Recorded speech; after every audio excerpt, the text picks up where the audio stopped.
Audio check.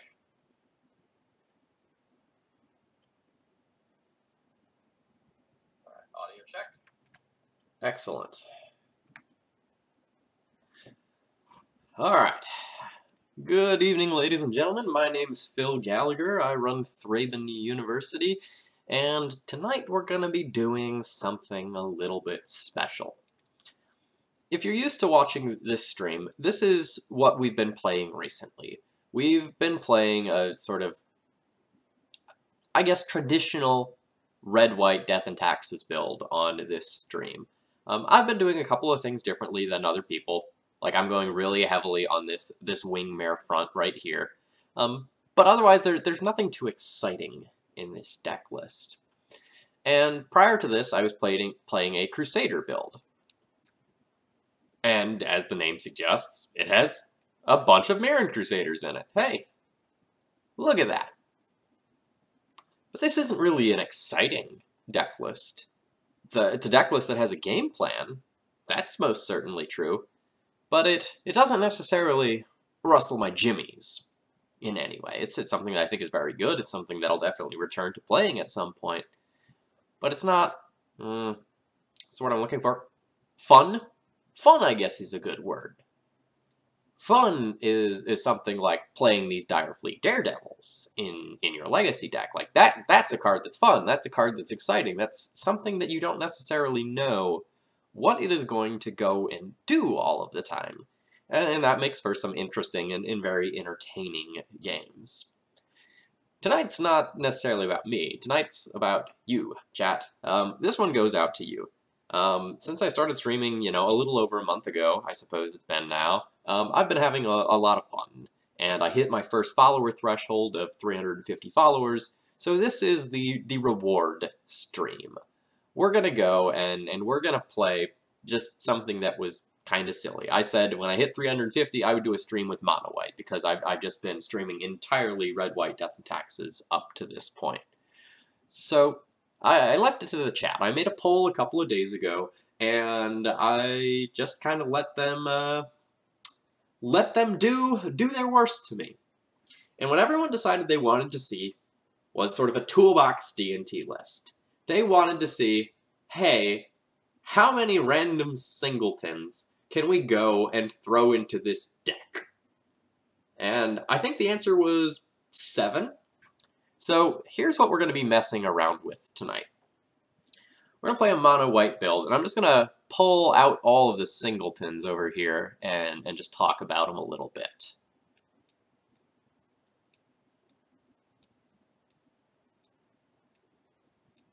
Now, D&T is a deck that doesn't necessarily play with singletons well. Let me explain what I mean. In a deck like Grixis Delver, for example, you have these ponders and these brainstorms to find your singletons, and when you don't want them, you can shuffle them away a lot of the time. D&T has absolutely minimal selection cards. We have 2. We have Recruiter of the Guard to select for creatures.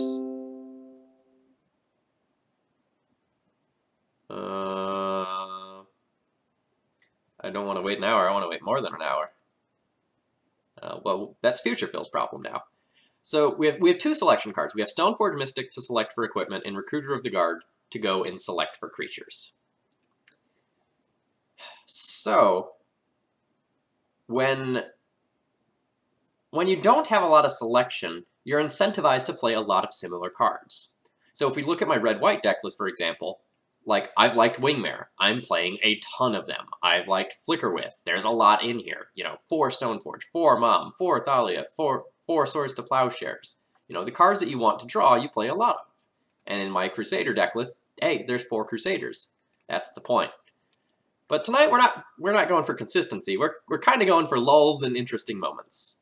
And I guess I have to pull these all out again. So let's talk about the crew here. Scudo, let me talk about the deck list thing in just a minute here. So, number 1, we have Aven Mind Sensor. This is largely an invalidated card in this archetype. For anyone who's not familiar with it, it's a flash flyer, and when it enters the battlefield, or I should say, once it's in play, if an opponent would search a library, they instead only get to look at the top 4 cards. So this is a card where someone fetches, you get to blow them out with Mind Sensor. They cast Natural Order, you get to get them. This is very much sort of a get 'em card. But it's super situational. It's only good in very certain niche spots. But that's the sort of thing that I'm going for tonight. Spirit of the Labyrinth is largely the same way. I hate Spirit of the Labyrinth. I think it's very close to an unplayable piece of garbage. Because against, like, literally any deck that has creatures, this doesn't beat any of them. Like, even something as silly as an elemental token from a young pyromancer just walls Spirit of the Labyrinth. But then sometimes you're playing against an Omniscience deck, and you just flop Spirit of the Labyrinth into play on turn 2, and your opponent dies. Or sometimes you get to live the dream and file this in response to an opponent brainstorming. And that means that they're just going to put a bunch of cards back without drawing anymore. So it's a super fun interaction. So again, both of those cards are really too niche to, like, be in the deck most of the time.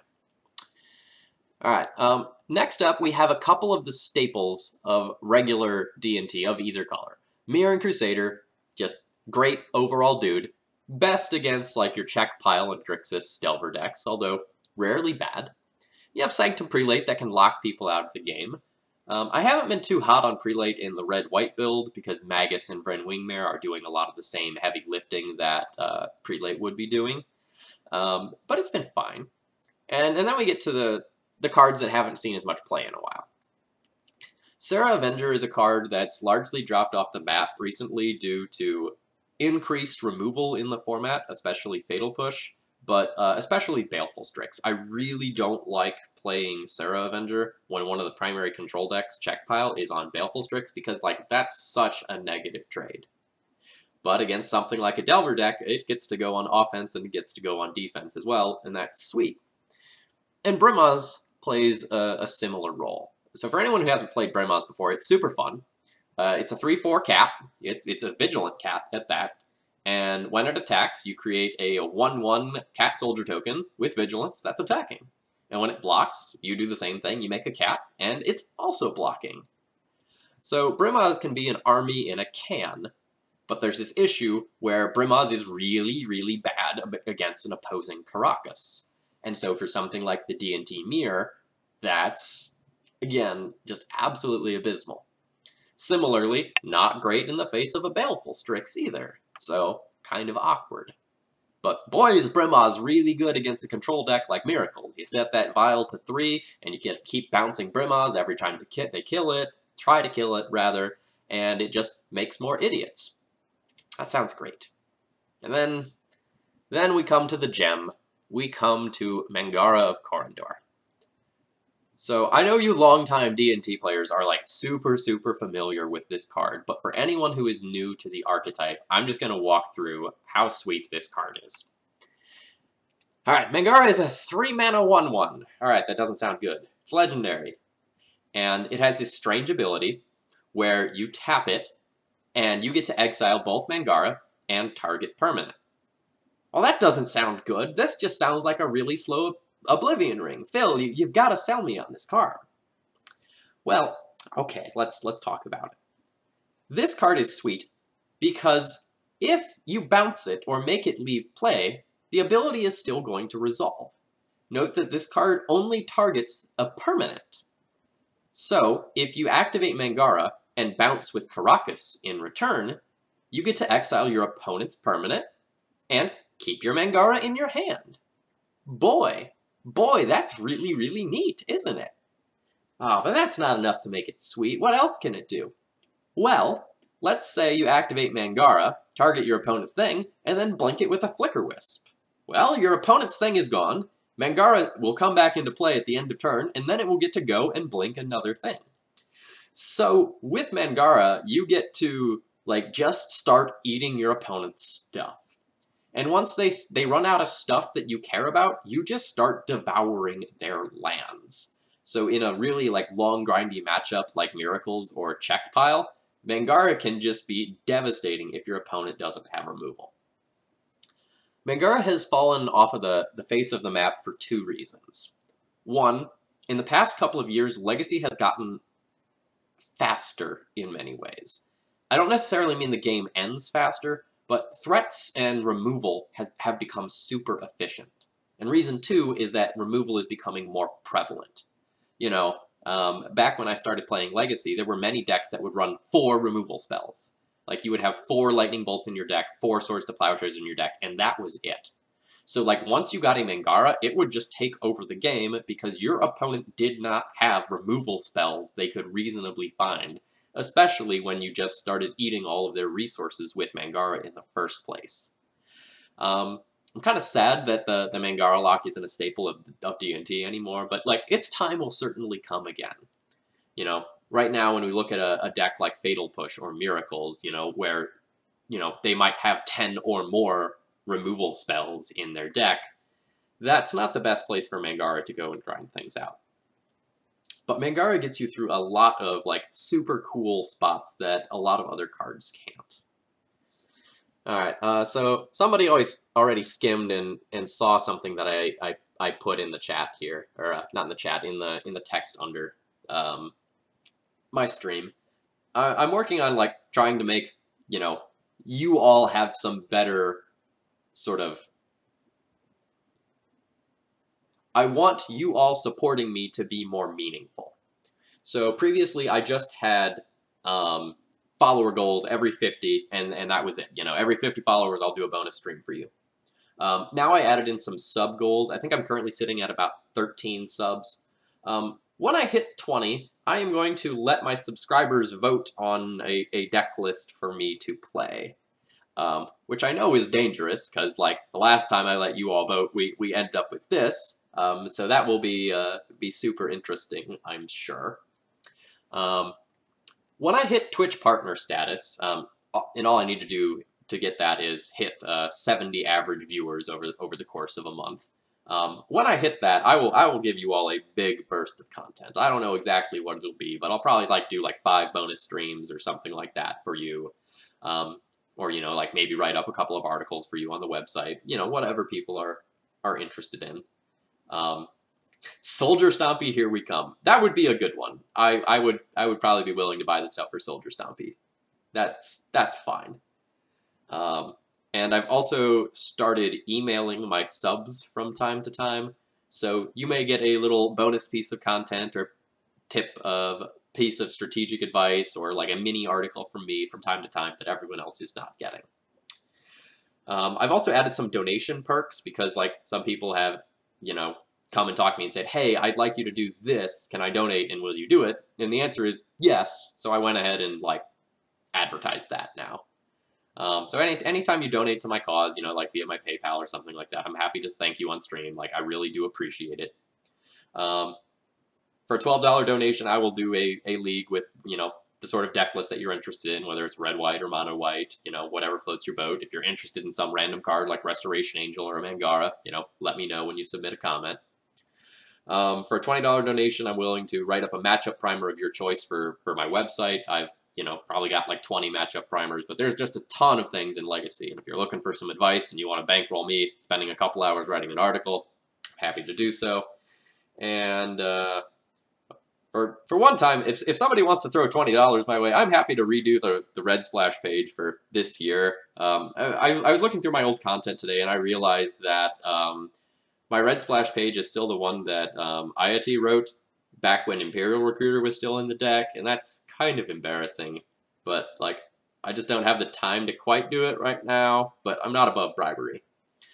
So there's a whole bunch of stuff of that nature down at the bottom, but, you know, I don't want to get too bogged down in that. Like, we're here to play Magic. We're here to jam. We're here to have a lot of fun Mangaraing people to death. All right, enough of that ad. Let's battle. The only Legacy streamer now. Hello from Moscow.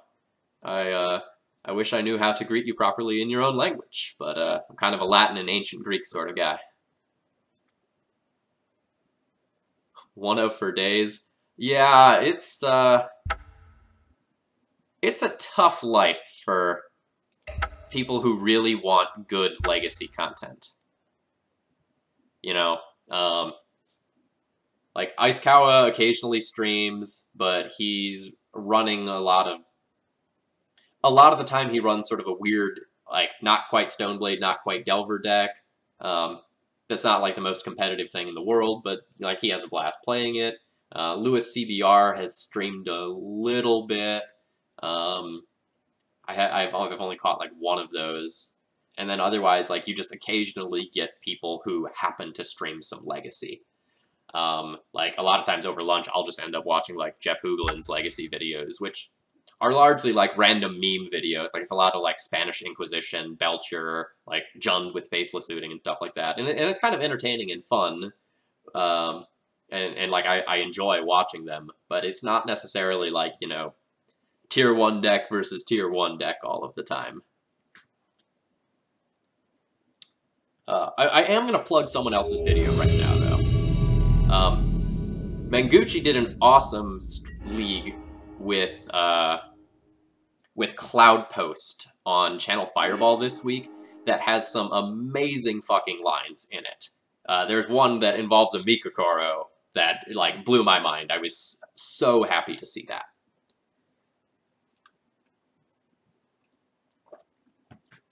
Yeah, Basic Plains, I am really unhappy about that whole, like, one deck list a week thing. Well, that's not... I am confused by it, sort of.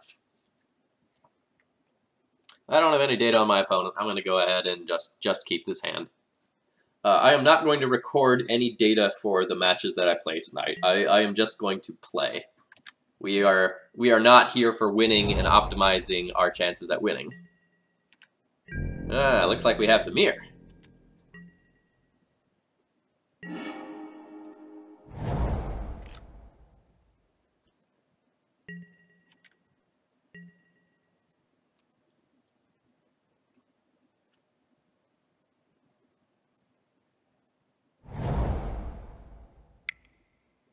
My opponent just gonna like Stoneforge here.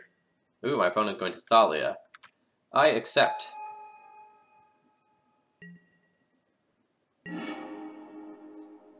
I see your Thalia. And I raise you a Thalia. Well, my opponent's Thalia is better art, so does that mean there's wins in combat? I'm not sure. I think it does. Oh yeah, let's get their Stoneforge with Mind Sensor. I like that idea, Scudo. Like, I'm probably like 95% to like pass the turn up with like Aven Mind Sensor up if my opponent doesn't play a Stoneforge here. Oh man, it looks like my opponent is... I don't think I want to take this trade. Maybe I do.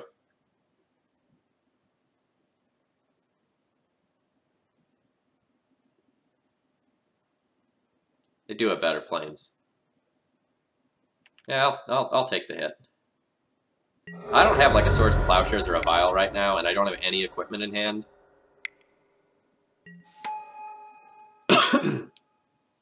Oh man, come on. You know you want to go and get a Stoneforge Mystic. It's happening! It's happening!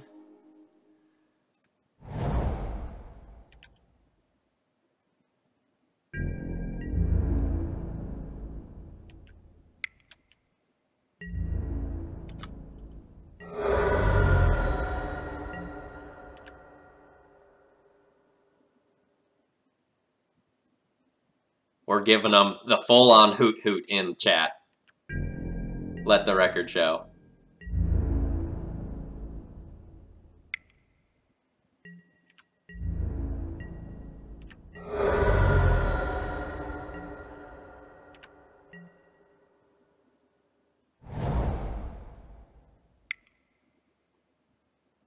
Oh man.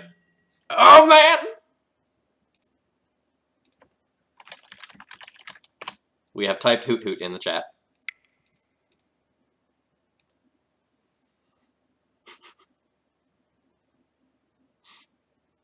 My opponent also cannot Swords to Plowshares in response because we have double Thalia in play. This is great. This stream's the greatest. Don't even jinx it, Scudo.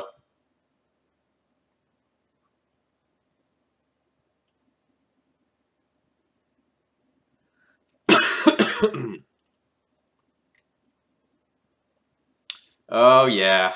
Oh yeah. This is great.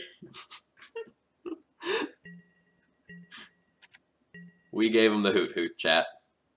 We did it. Oh man, opponent also did not port us. Opponent is for just probably like bathing in salt over there.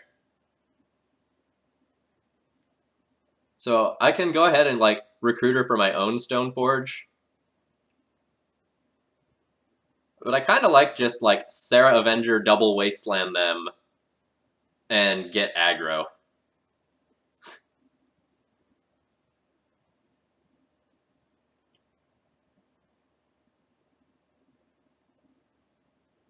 That might be aggressive.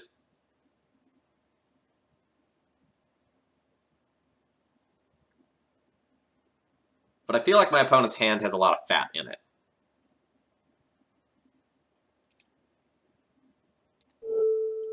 I want to do one prior to combat, just in case my opponent also is playing some random stuff.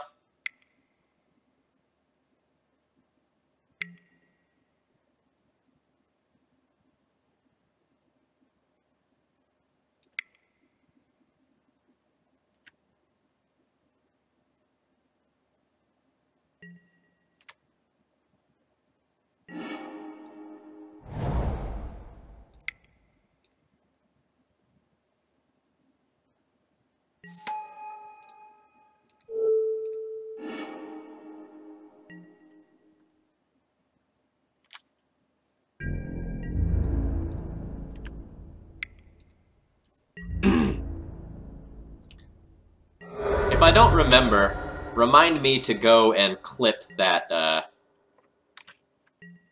that mind sensor moment.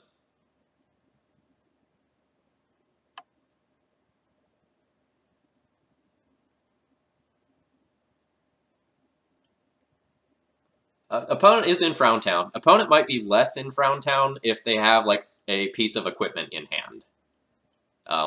Which I didn't talk about, but that's one of the reasons why I double Wastelanded them. So, like, there's no opportunity for them to just, like, get a piece of equipment in play and just wreck me. Yeah. So it looks like my opponent does indeed have another piece of equipment. The good news there is that doesn't actually matter right now. So I get to go and play Mirror Crusader this turn, and then I have 4 power of First Strike, which is nice.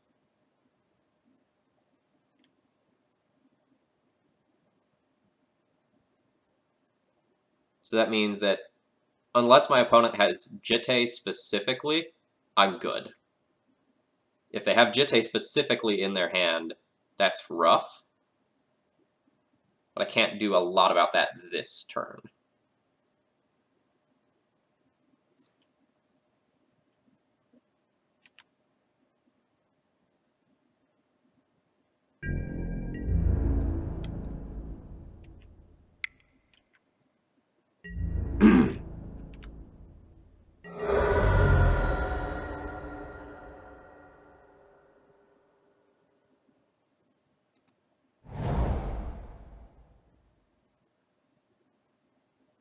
Yeah, but if if they don't have exactly Jitte, then me holding up the Caracas is super bad because, like, I don't do anything else with my turn. And, like, if they have Sword of Fire and Ice, for example, and I don't play another thing, then they just, like, go and put it on Recruiter, and then they attack in, and that forces a trade with my Sarah Avenger, which is not something that I want.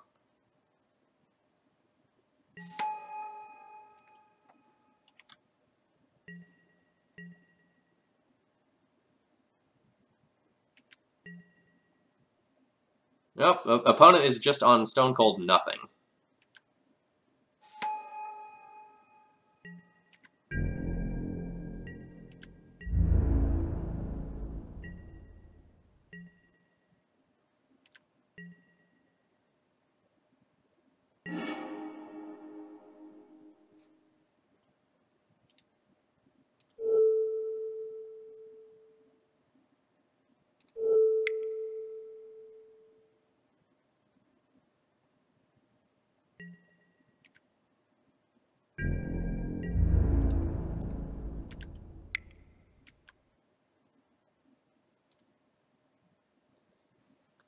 Yeah, it's a wasteland party over here. It's great.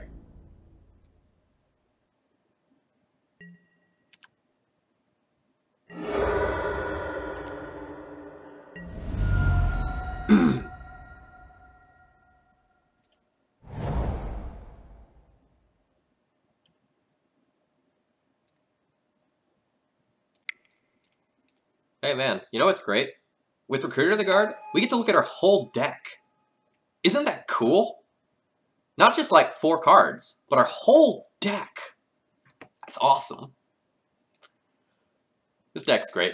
We're just gonna like randomly 5-0 with this pile and then people are gonna think it's good. So I'm excited about that.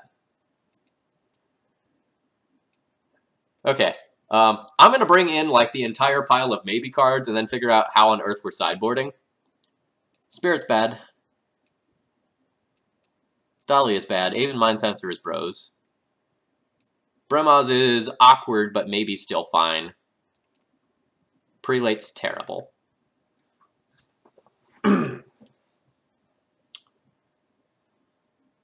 So I just have to choose like how I want to approach this game. Bremaz is kind of cool as a creature that has a good sized body, but it's bad against opposing Karakas. Path to Exile, like accelerating my opponent, isn't great. But just to throw it out there, Path to Exile is a pretty sweet combo with Aven Mind Sensor. So we might need to play those just for that reason. But realistically speaking, like, these are probably the cards that I should play, and like Bremaz versus a Path to Exile is pretty close. Yeah, opponent is on mono white Moxall.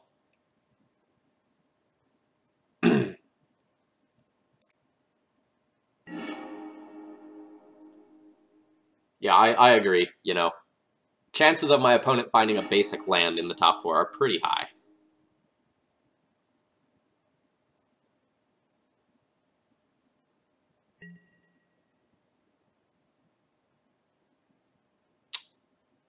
Well, this isn't a great hand. But with lands, this hand is solid. I guess it takes multiple lands in order for this one to be good. And we're kind of hosed to a Revoker. But it's got a Vial and 2 really strong 3-drops. Maybe that's enough to keep. This one is very close. Like, if we hit 2 white sources, this hand is super, super ideal.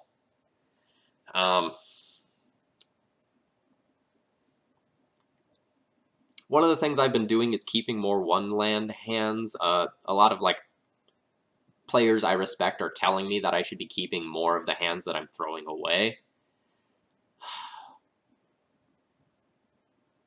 But I think this one is really dangerous. Let's see what chat has to say. Love the list. Yeah, sorry you couldn't be here for longer, Agate. Enjoy watching this one on YouTube later. Night.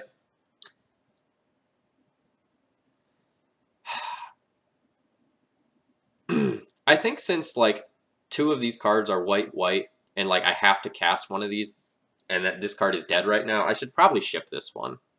This is not a safe hand. This is a much better hand. I'm gonna go ahead and bottom this port, I think.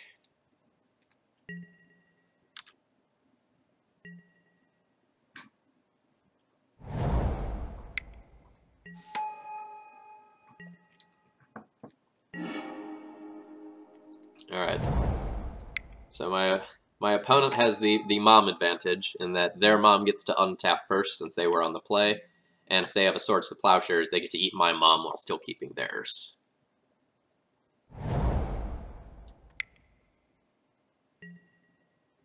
Alright, my opponent is playing Spirit of the Labyrinth and kept it in for a post-board match.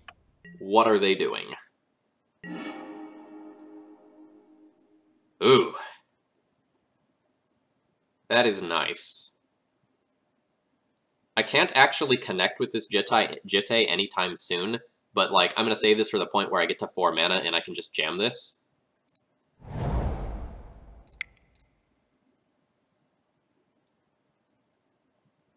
Praise Elspeth. I wish that card was good enough. Malamujo keeps like 5-0ing with it in their deck list, so might be good enough. We will get Phil's favorite card, Sword of War and Peace. Because it's amazing. And when both players have moms, the person with Sword of War and Peace is generally very, very happy about their life choices.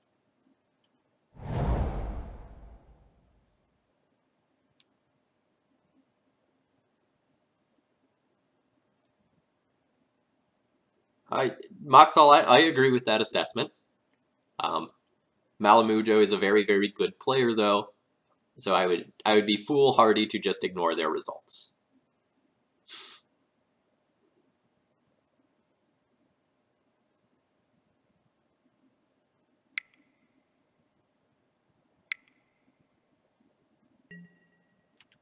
Alright, so my opponent probably recruiters for a Revoker here.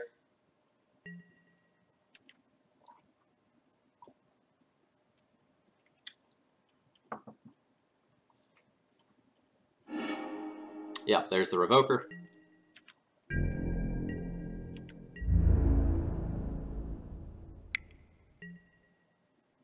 Okay, don't know why my opponent thinks this is a good attack. So I can just block with my Stoneforge. My opponent has to give theirs pro-white, and I give mine pro-white in response, and then the mom is tapped for my turn. So I will get to like go and use like a Swords to Plowshares if I have it. So this is a very bad attack. What this tells me is that my opponent is not used to playing the mirror.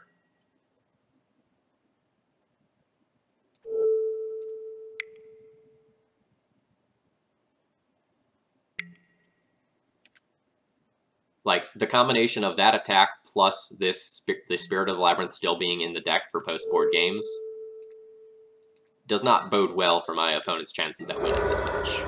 The fact that I have Aven Mind Sensor in my deck, who is total bros, also does not bode well for them.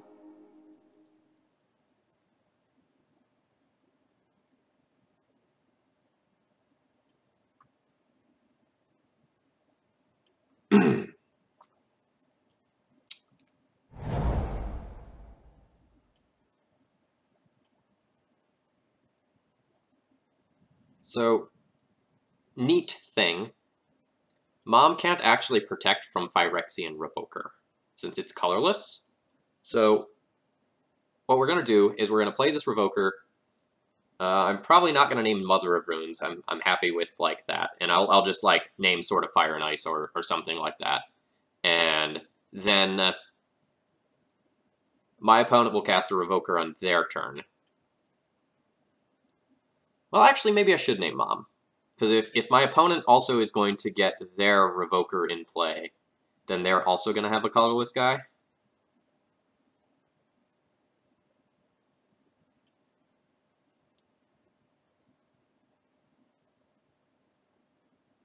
I really wish I had like another white source to cast this Flicker Wisp here.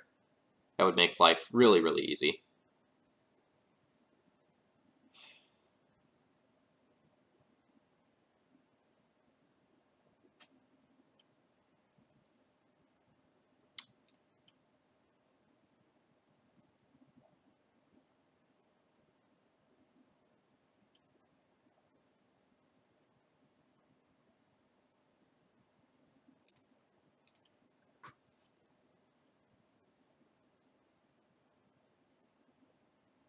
I'm going to go ahead and pass the turn.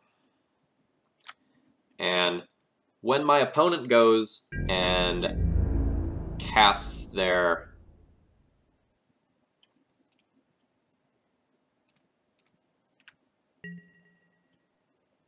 Actually, no, I'm going to play out the Sword of War and Peace, because this will let me still block a Spirit of the Labyrinth. It doesn't play around Council's Judgment, but it plays around the rest of things. This also locks my opponent into using the Revoker on their turn. And this way, if I, like, spike a land, I can just, like, cast Jitte, equip Jitte, give pro-white, eat my opponent's mom, and, like, probably just take over this game.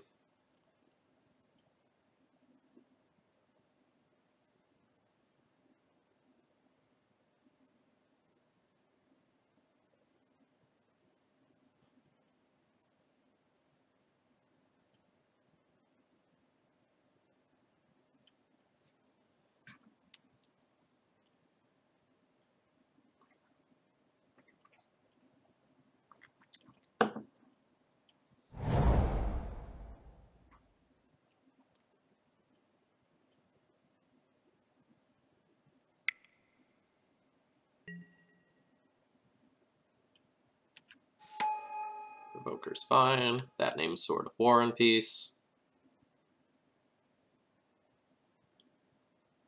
His mom is hotter. Yes, his mom is hotter. Like, there is no doubt about that. But I do question the fact of whether or not the mom is actually a mom. You know?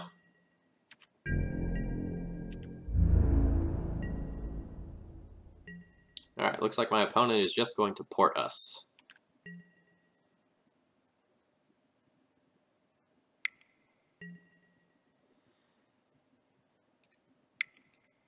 Alright, well, the cat is out of the bag. But that's happening.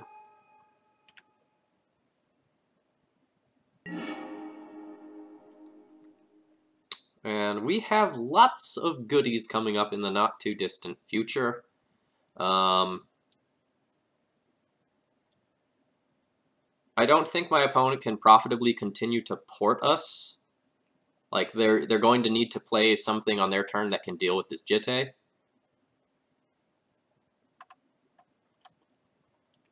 So I'm not going to waste land.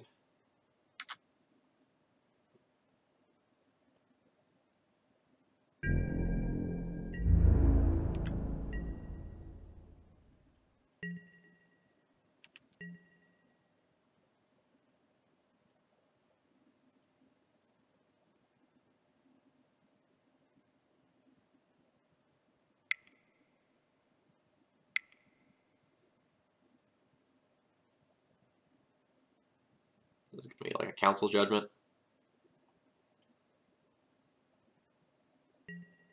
A Flicker Wisp. Okay.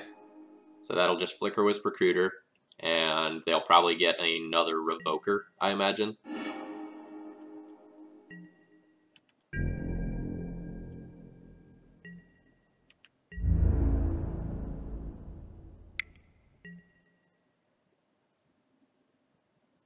Do I think my opponent has Swords to Plowshares? Do I care if they have Swords to Plowshares? I probably do. I'll take this hit.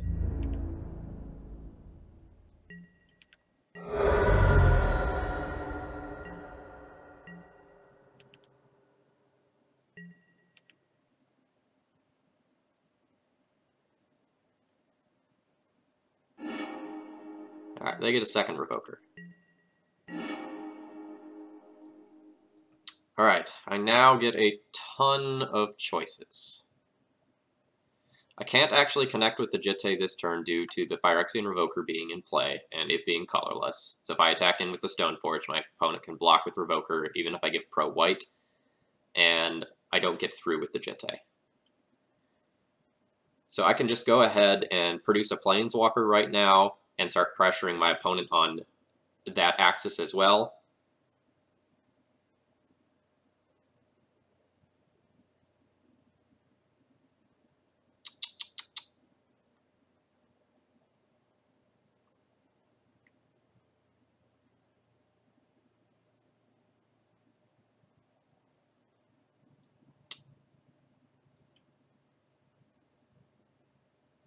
Or I can just, like, play my own... Oh, okay, so I can cast a Revoker. If my opponent doesn't respond by giving Revoker pro-white, then I put Jitte on Stoneforge and swing in and get Jitte counters.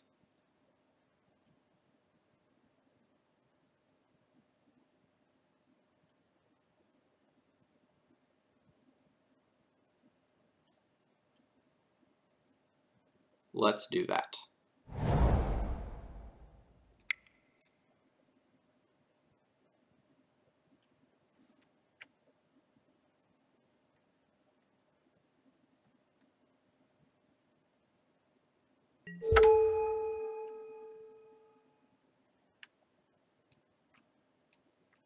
All right.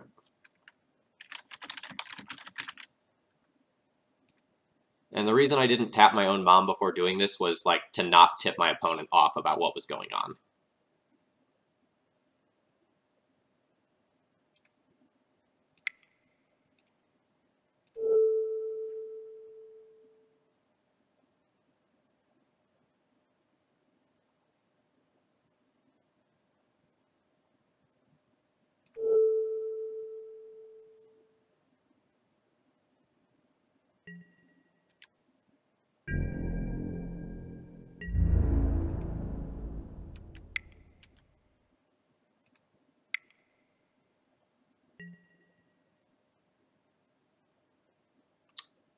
That is unfortunate. Okay.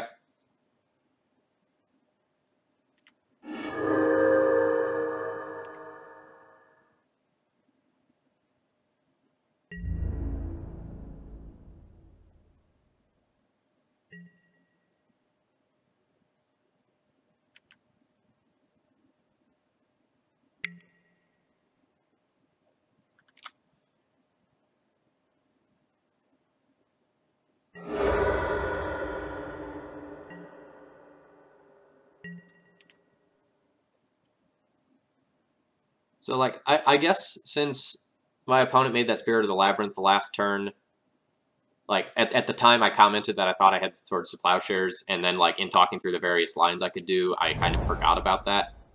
So, like, that's on me.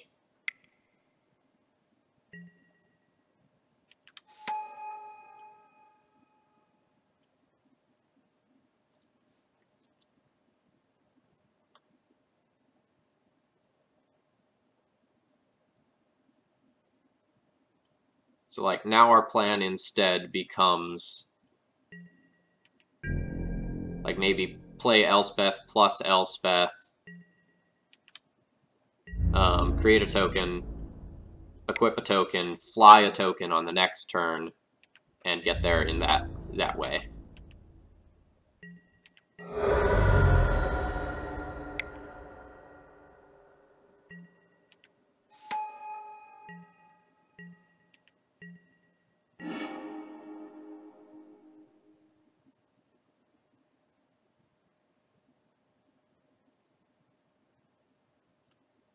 Okay, so what happens if I, like, Elspeth plus, I make a 1/1. My opponent swings in for 4, and then if they get in with another 1/1, which they can very easily, I just lose the Elspeth. That's unfortunate. Like, same is true of Gideon.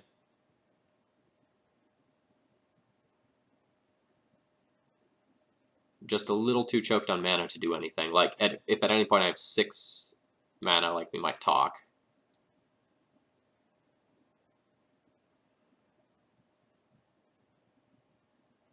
So maybe I need to play the Flicker Wisp just to, like, stabilize my board to that opposing flyer. I get no value off of it, which is unfortunate.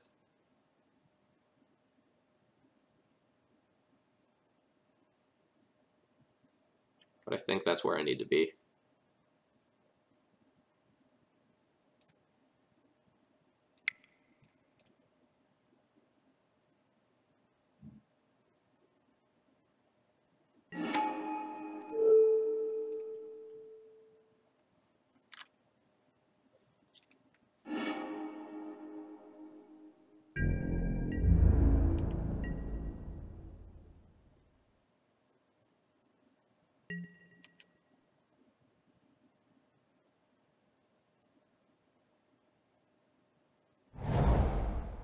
Ugh.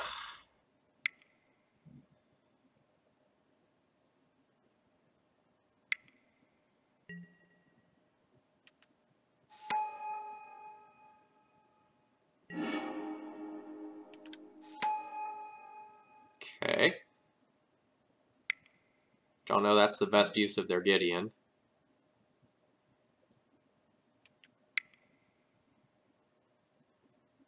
I would be much more terrified if they just, like, kept creating creatures with Gideon.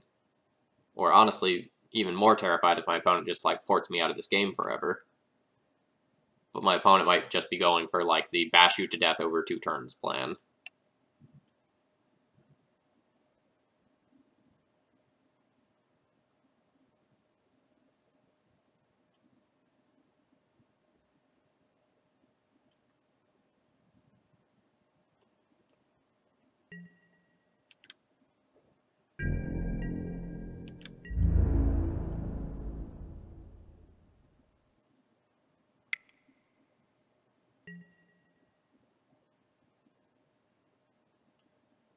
So I effectively get to kill one of their things. So Mirror Crusader hits me for 6. If I block the Flicker Wisp,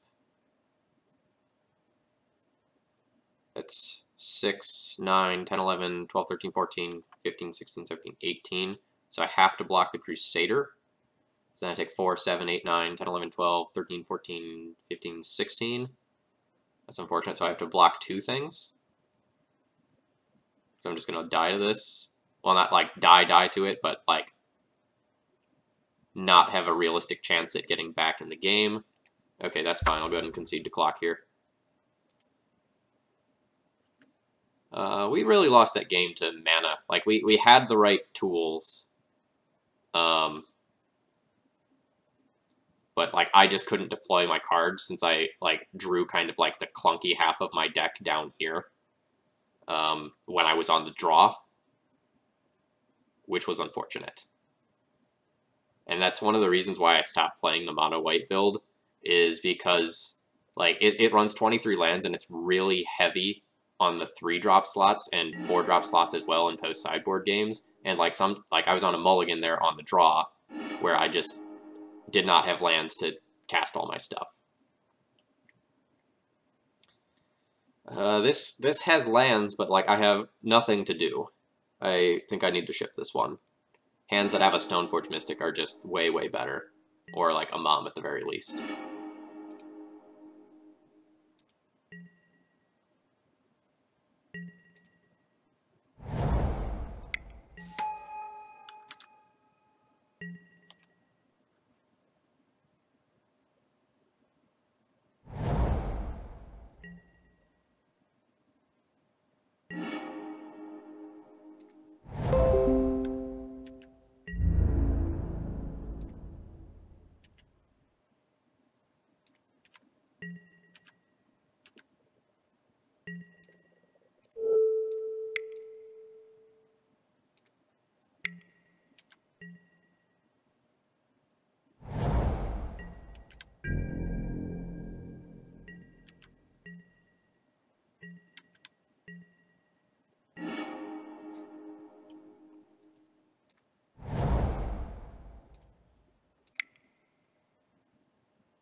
Alright, my opponent gets a Jitai. That's fine.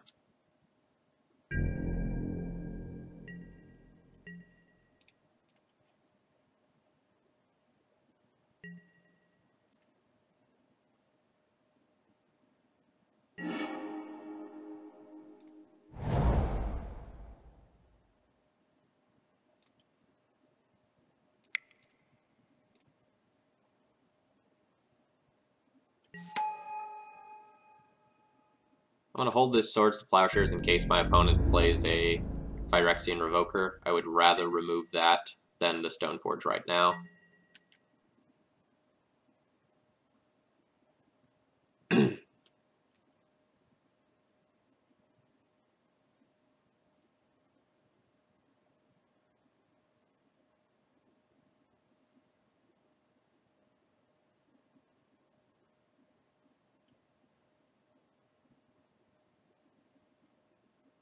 Good news is that my opponent currently has 8 cards in hand, so if I get to equip this Mom, the Mom will just win the game on its own in all likelihood.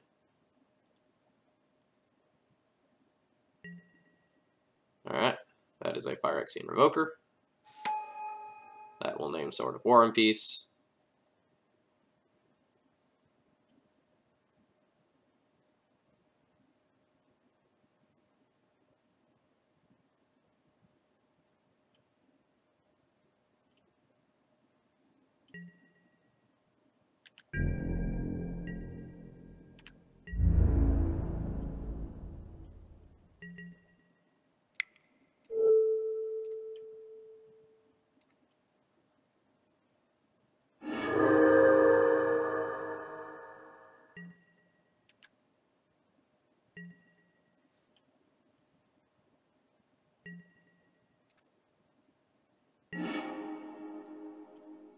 Okay, Recruiter's pretty nuts here. Since I know my opponent has the Jitte, I think I'm just going to go ahead and preemptively shut that off. Like, I'll Recruiter for Revoker, tap Vial, my opponent will respond by putting in the Jitte, I'll revoke Jitte, and then on the next turn, I have Sword of War and Peace attack as a plan, as well as Flicker Wisp backup.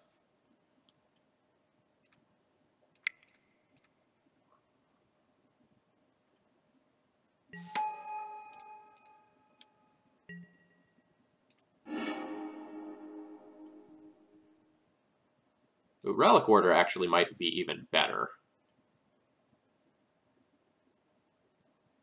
Yeah, because that leaves my Revokers for other purposes.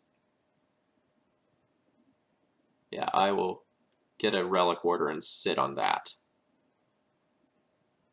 Although if my opponent, like, doesn't put it in, it's bad. And then I don't get to tick up my Vial. Revoker's fine. Revoker's also a colorless creature, and that matters.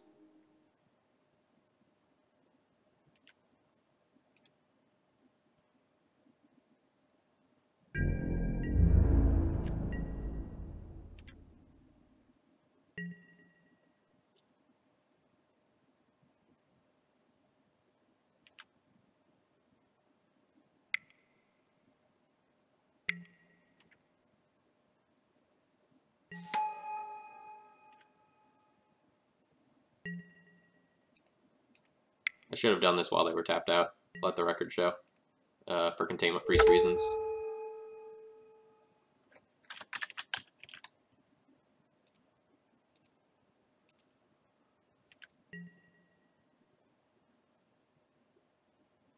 So now about the only thing that beats us is, like, Council's Judgment plus land to go, like, Judgment, equip, Stoneforge. No, that doesn't even do it because we still have the Mom. We are in pretty disgustingly good shape now.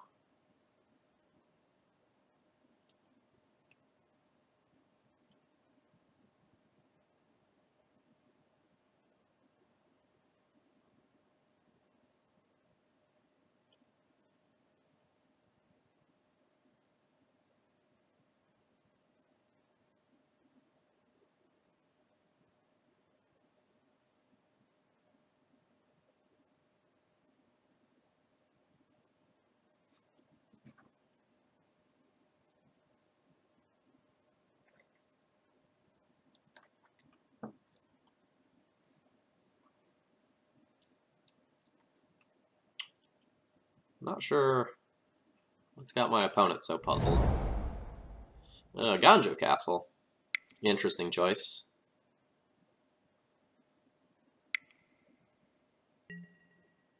A Flicker Wisp, okay.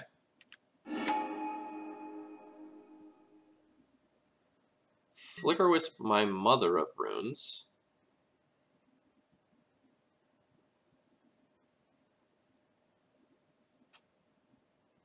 So this might be indicative that my opponent has a Swords to Plowshares and they're going to Swords the Revoker. But my opponent has already made a land drop, so they're not going to connect with Jitte. I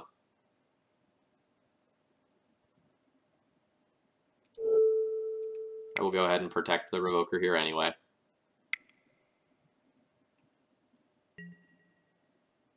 Yep.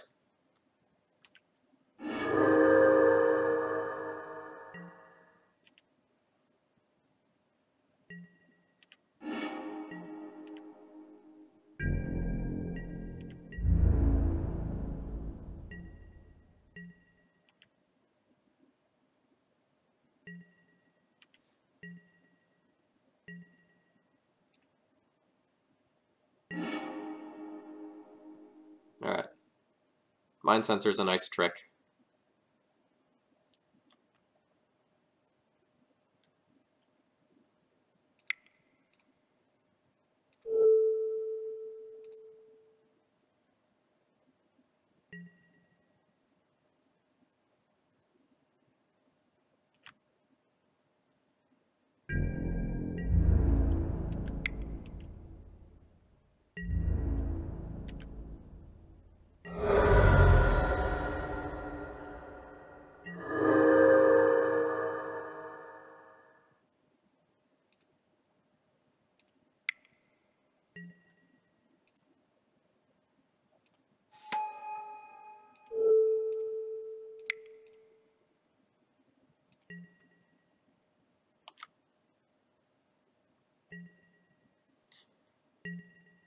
So, sort of interestingly, Sword of War and Peace gives protection from white, so I couldn't actually flicker with my Recruiter in that whole song and dance there.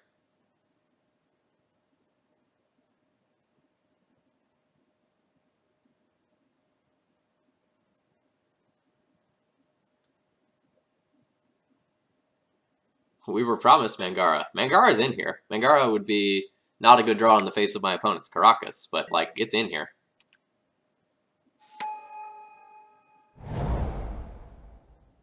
Aether Vial, sure. Wasteland, sure. You bet.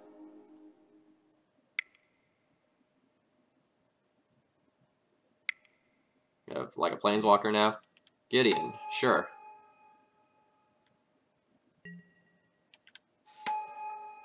Okay, Gideon. Still fine.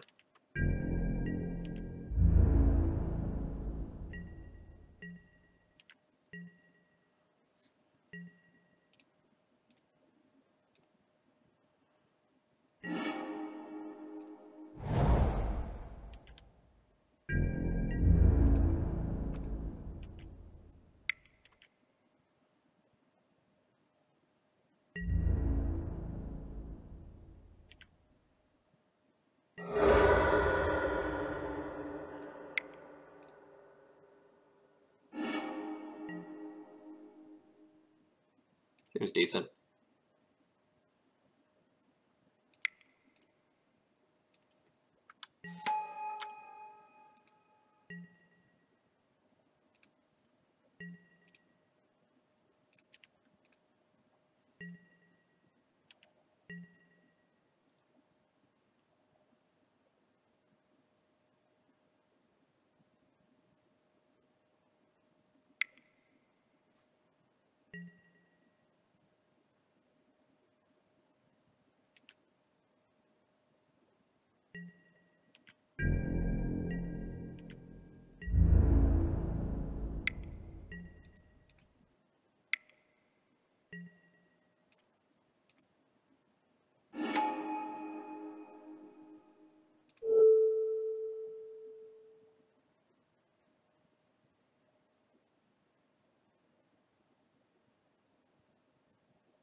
And my opponent skips it up there. So sorry I got real quiet at the end there. I had about 2 minutes left on my clock, and I needed to, like, pay attention to my game, so I didn't time out. Like, I was not in, like, literal any danger of losing this game, more or less whatever my opponent had.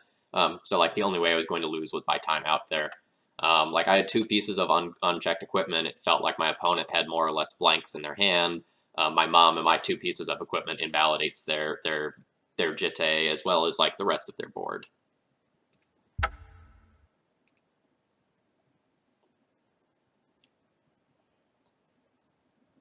So just kind of little things in my opponent's matchup, or excuse me, in little decisions there cost my opponent a lot. Like keeping the Spirit of the Labyrinth in for post sideboard games is a pretty bad decision. There was like one random attack with said Spirit of the Labyrinth that was pretty bad that ended up, like, I don't think I punished them for it, but like it was a sort of thing that showed me there was blood in the water, so to speak.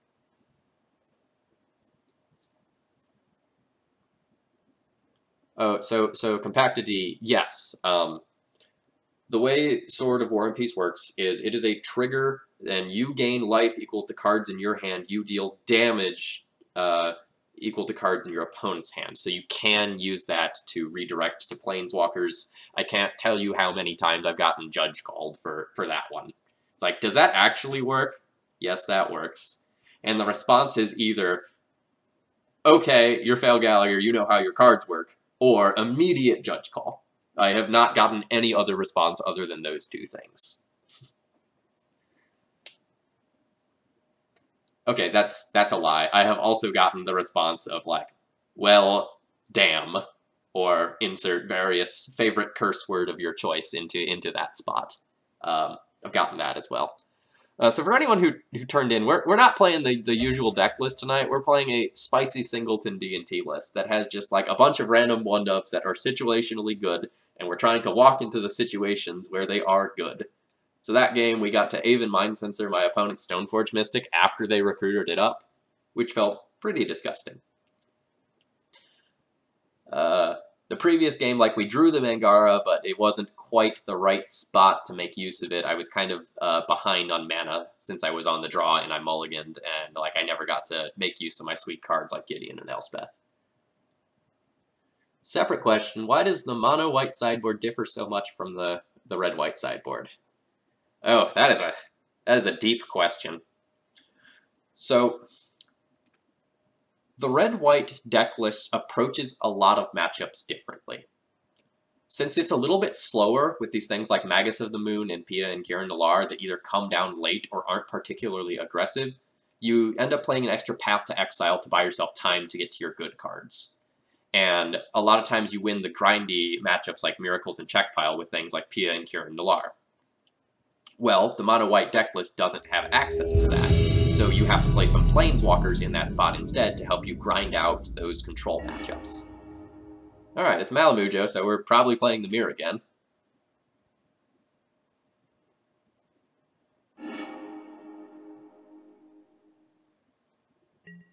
This has one land, so we need to mulligan this. This probably needs to be a mulligan too, but if I spike the land, this has like 2 amazing cards, so I'm gonna keep this one, and we're gonna try to hit the white source. You know, we get 2 looks to hit it on curve. That's not amazing, but it's probably better than our average 5-card hand. It's close though, because this Batterskull is really bad. I'm gonna keep and try to scry for a white source. It's not a white source.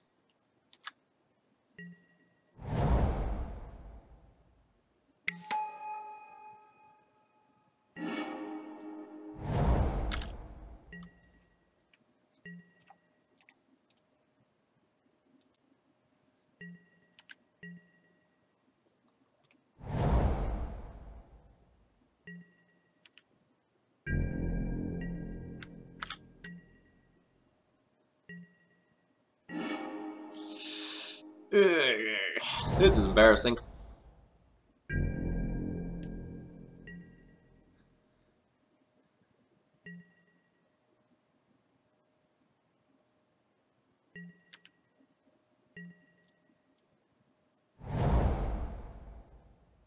I will probably concede this one if I miss my white source on this next turn.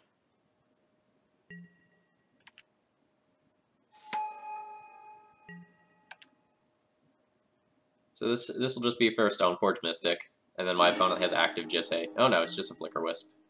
Sure.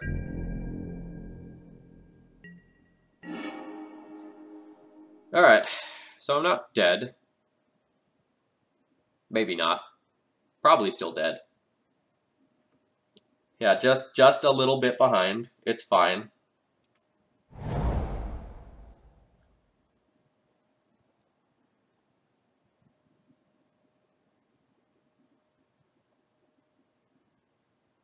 So if my opponent has, like, Stoneforge and land, then they tick the Vial up to 3, they Flicker Wisp whatever I play, and then they get active Jitte counters, which sucks. On the off chance that they...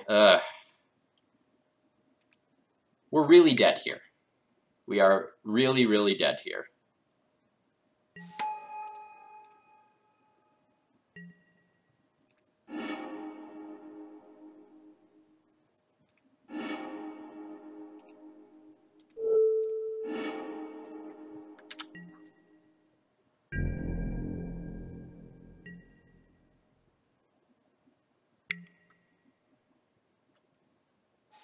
Alright, yeah, so there's the Stoneforge, which makes sense since they fetched a Flicker Wisp rather than a Stoneforge.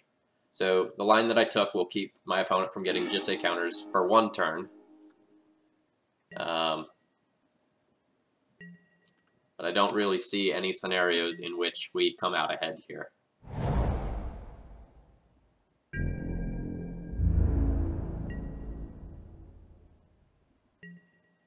Pass and leave up Plow. That is a line. So now that we have this other land, we're going to pass. We're going to leave up, like, Plow plus our own Stoneforge Mystic activation. This still doesn't really work the way we want, but it's something.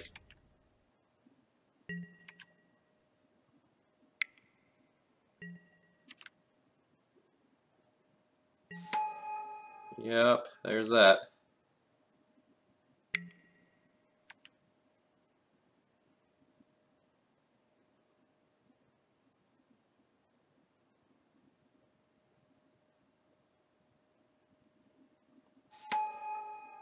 Oh, shit.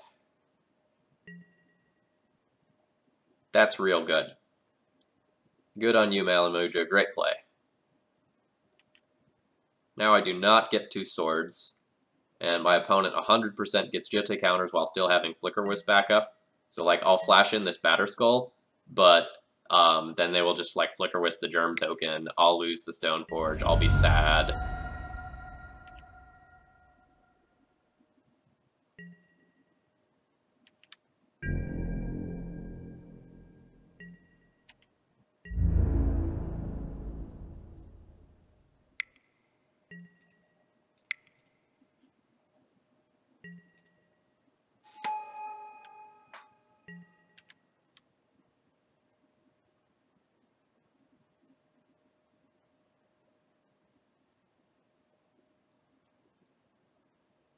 Malamujo taking their time here to decide whether or not they actually want to flicker the Germ token, or whether they just want to, like, sacrifice the Stoneforge and leave Flicker Wisp up. But I think it's a pretty clear spot where, like, the tempo advantage gained here is just phenomenal. Ah, the Nightly run into Malamujo for some reason. Yeah, and, like, unfortunately a lot of my games against Malamujo have not been real games recently.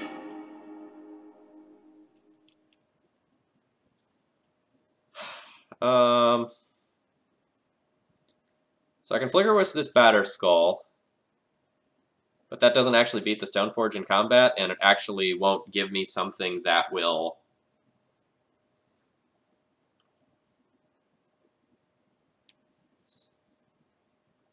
get me through this situation. So I can Flicker Wisp the Batter Skull. Batter Skull comes in. I guess I can like try to set myself up to like Batter Skull equipped with Jitte on a following turn. Not great, but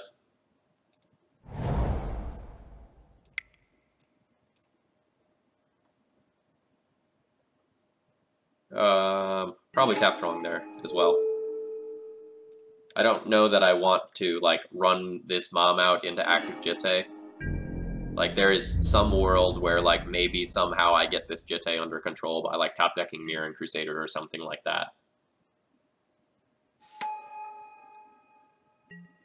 Again, not going to Wasteland because I'm trying to, like, do something with 4 mana that probably involves, like, Jitte equip, swing in.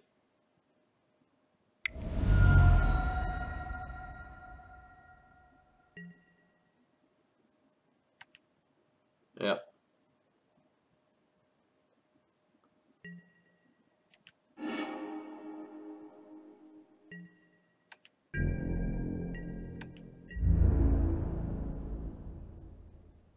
So that actually means that I might have a chance. This may have been an error on my opponent's part. If they have another, like, Mirror Crusader or Flicker Wisp in their hand, it doesn't matter. But, like, now I have the opportunity of, like, Jitte, Batter Skull, swing in, and, like, I can potentially actually get Jitte counters.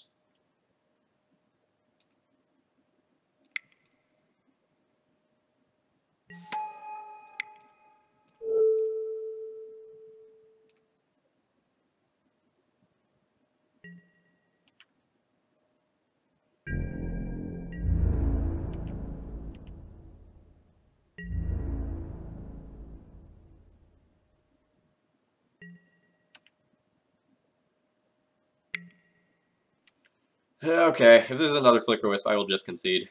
It looks like another Flicker Wisp. Alright, yeah, I'm not beating that at this point.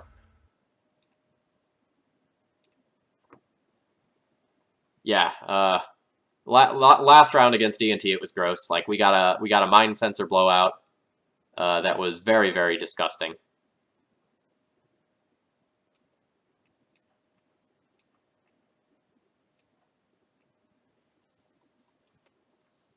And good on Malamujo for, like, finding the, like, one exact spot where Sanctum Prelate actually does something in Game 1. And then in Game 3, in the previous round against D&T, like, we got multiple pieces of equipment and just went ham. Alright, this hand is awesome.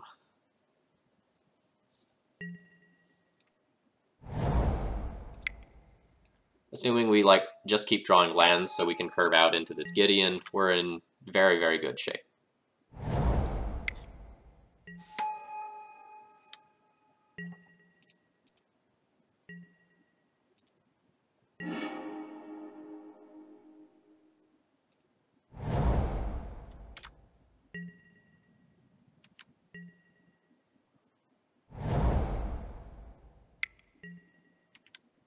Alright, even Mind Sensor, you're a turn too slow here.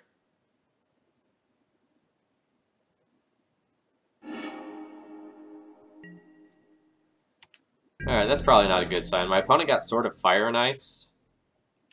So that means they probably have, like, a handful of equipment. So I need to play keeping it in mind that my opponent probably has a shit ton of equipment.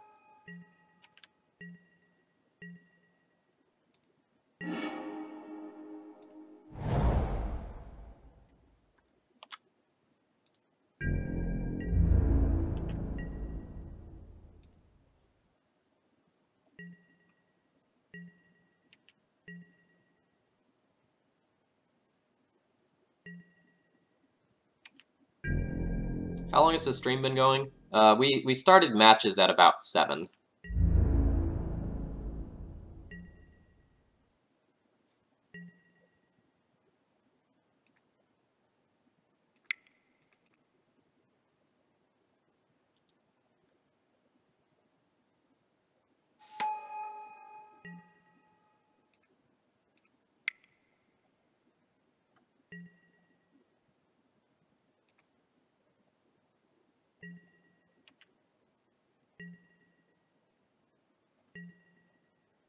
Hoping to draw a land right here. No land.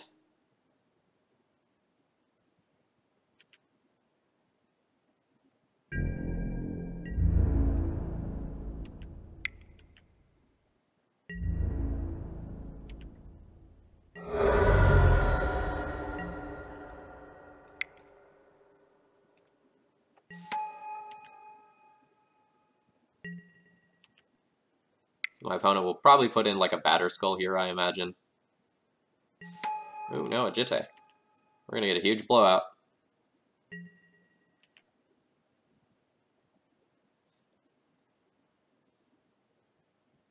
Oh man, I have a bot that tells me how long I've been live for. That's sweet.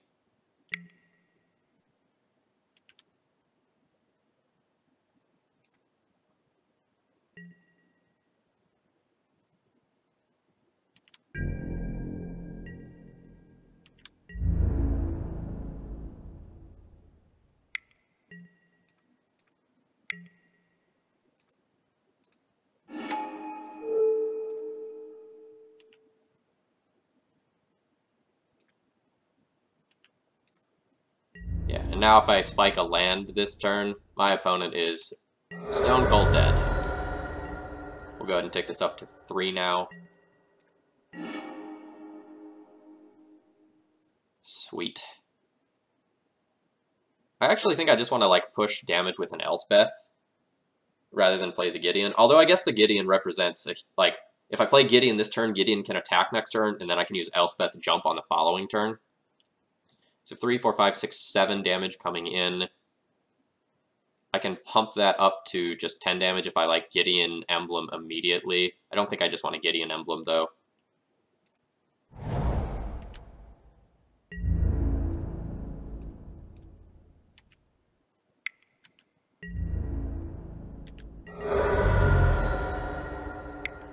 Jumping Gideon seems sweet. I agree.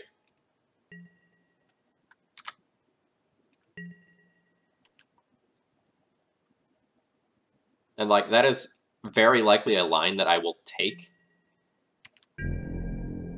Because, like, my opponent could put in a Batter Skull, and I think it is somewhat likely that they do have Batter Skull.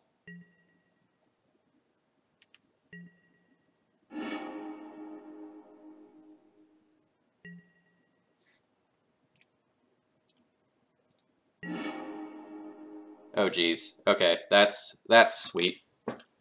Okay, so if Gideon's a 5/5, right? So I can go Gideon plus Jump Gideon, that's 8, 9, 10, 11, 12, 13 damage in the air with Flicker Wisp backup. That seems decent.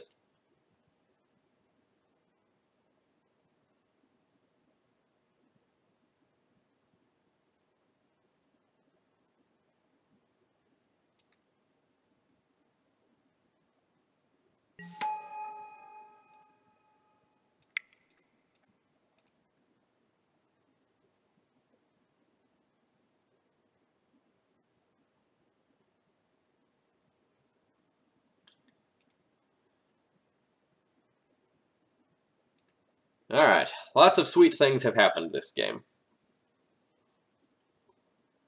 Or excuse me, this match. I guess this whole night, really. Alright, this hand's sweet.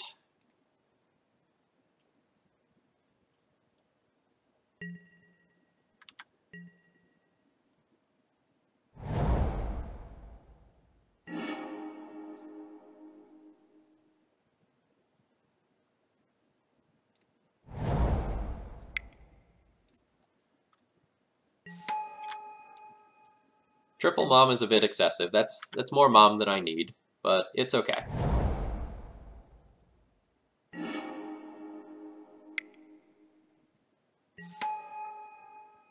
Alright, opponent gonna Pithing Needle my Ether Vial and just, like, try to gimp me here. That is a good line after a mulligan.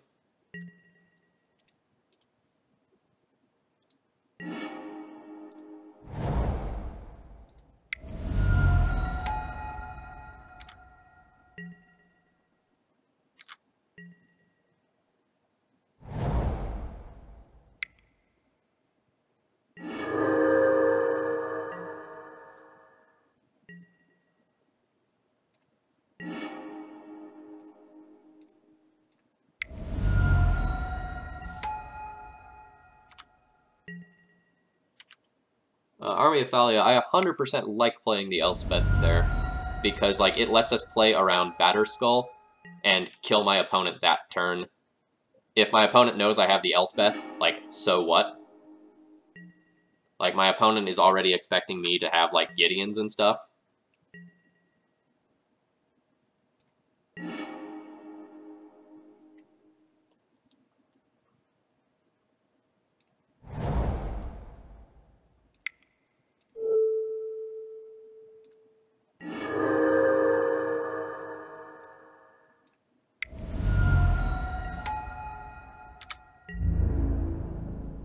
I'm gonna not get frisky with the mom. I don't think that 1 point of damage is going to matter that much.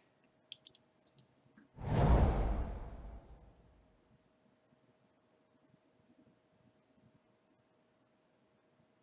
feel like I turn into the Malamujo mirror 50% of the time I watch the stream. I think I've played against Malamujo like 3 times in like the past 3 leagues. Like it's been a lot. Ah, yes, the awkward situation of play my own Ether Vial when my opponent also has an Ether Vial. I always noted that at this point.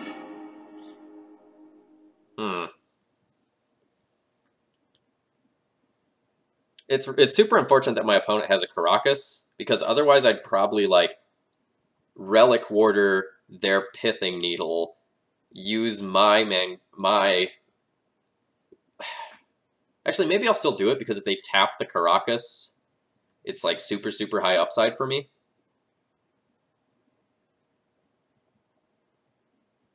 So I can Relic Warder the Pithing Needle, put in Mind Sensor, start attacking with Mind Sensor and Relic Warder, and then, if my opponent ever taps the Caracas, I get to, like, Mangara, remove the Caracas, and then, like, Mangara everything else they love. Support a Horizon Canopy in every mono white list? No, I don't like Horizon Canopy.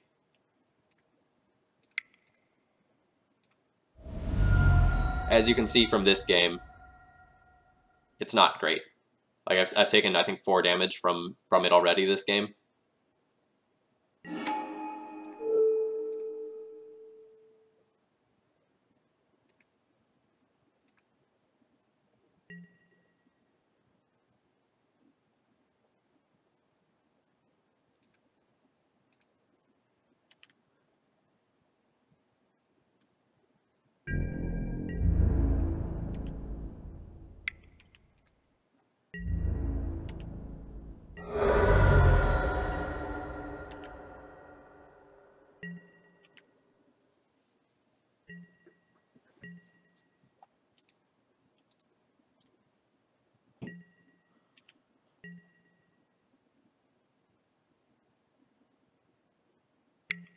Oh, man! Hoot, hoot! Hoot, hoot!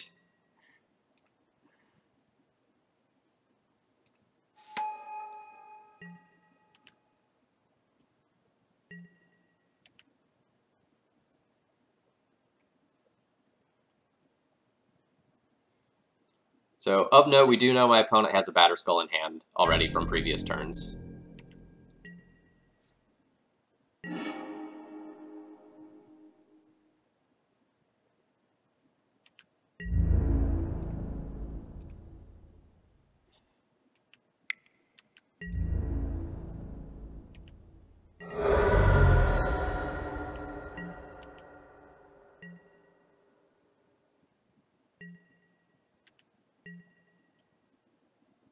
Aven Mind Sensor is the answer.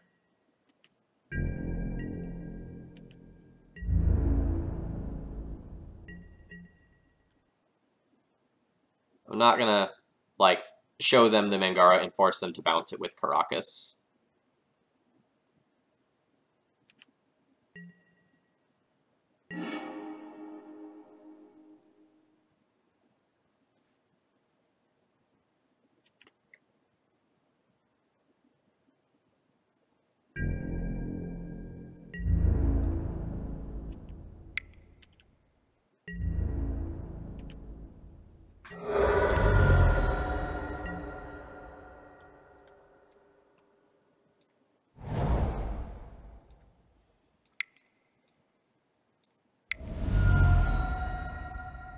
So I'm going to cast the sword this turn. If my opponent has like a Revoker or something like that, they might revoke the sword rather than the Moms. And if my opponent taps his Caracas, like, we do the whole Mangara thing. If they don't, on their next turn, I can, like, plan on, like, trying to equip and port.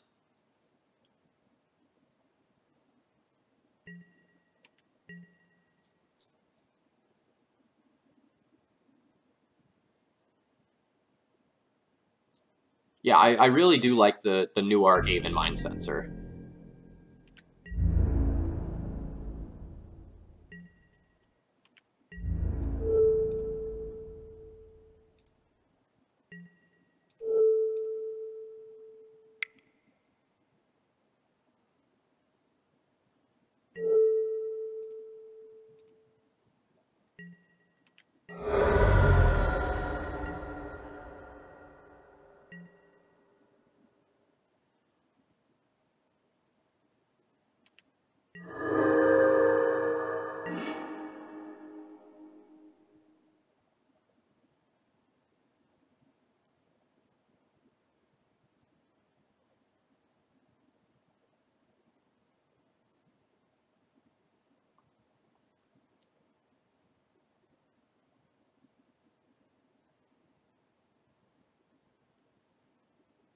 So thinking back to the beginning of this game, I have some reason to think that my opponent has a bunch of equipment in their hand since they fetch for Sword of Fire and Ice Burst. So I might actually want to play kind of conservatively here. And, like, not go for broke this turn.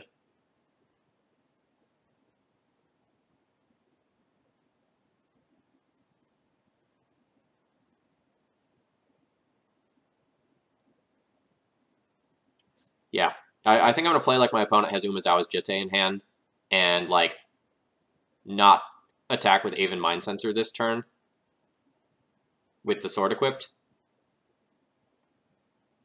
Because, like, if my opponent has, like, Flicker Wisp and, like, Jitte, then I lose this game.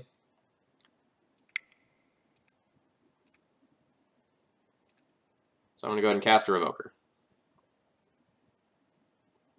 And this will probably prompt at least one action from my opponent.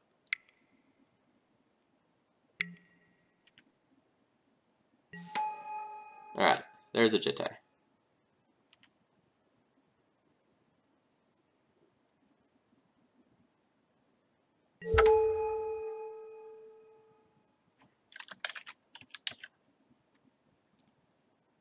I will revoke Jitte. And now that it's revoked, I'm okay with making an attack in. Actually, or am I? I guess I can still place, like, around, like, land and Flicker Wisp by just holding back the Mind Sensor for another turn. I might be playing too safe. But I'm going to go ahead and not attack.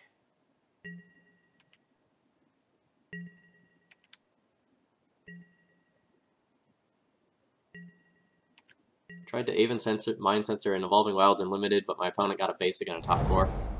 Yeah, Aven Mind Sensor is not nearly as good in Limited as in Constructed.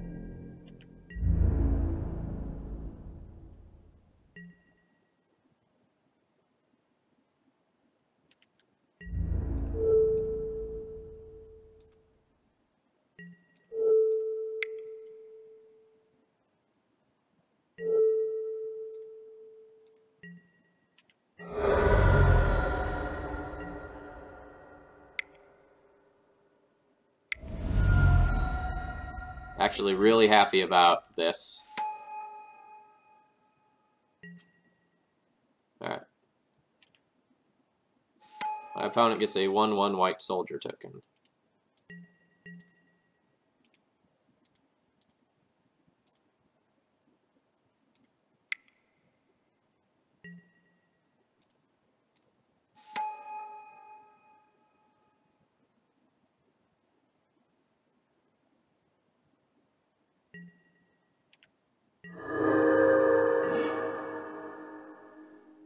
Alright, Crusader, fine draw here.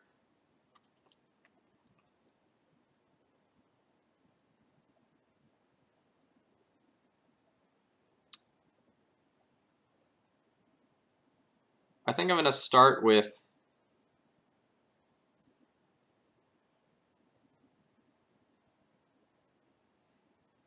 equipping this Mind Sensor and getting in there.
I regret doing this now. I changed my mind on what I wanted to do.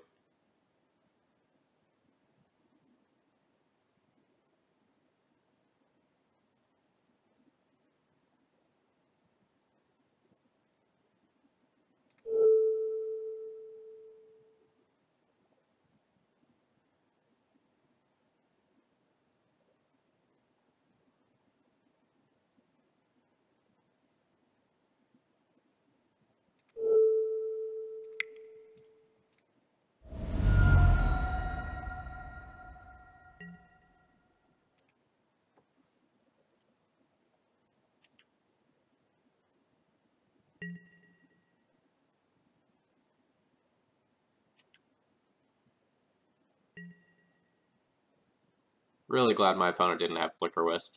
There were some really complicated Flicker Wisp lines there that I didn't really want to, like, talk about because, like, they're so weird. But, like, equipping the Mirror Crusader opened me up to a really weird line that involved a Flicker Wisp and Elspeth jumping a Batterskull and, like, multiple pieces of equipment.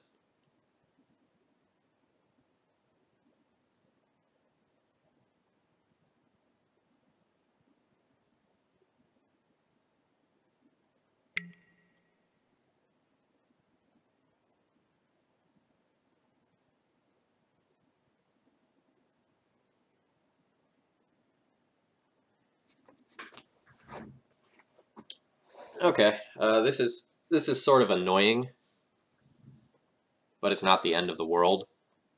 So what my opponent is trying to do is get me to use Mangara on the wrong thing. The way my opponent survives is by Elspeth plus on the Batterskull gain 7 life, and all I need to do to win is prevent that.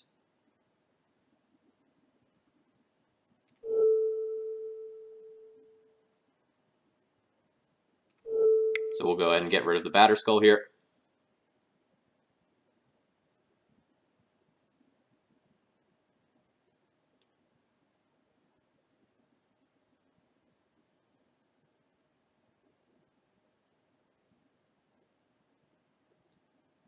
And now we are presenting Lethal in the Air with Aven Mind Sensor. And there should be more or less nothing my opponent can do about that, like given the resources that they have.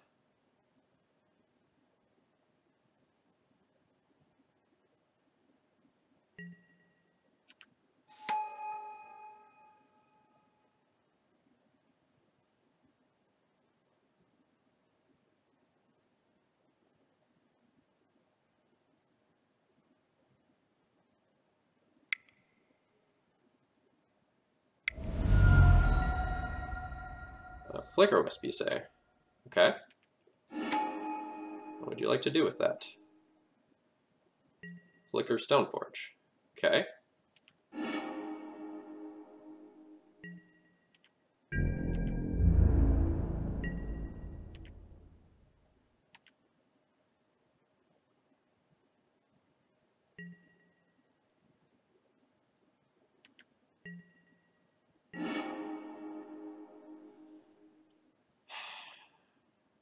Okay.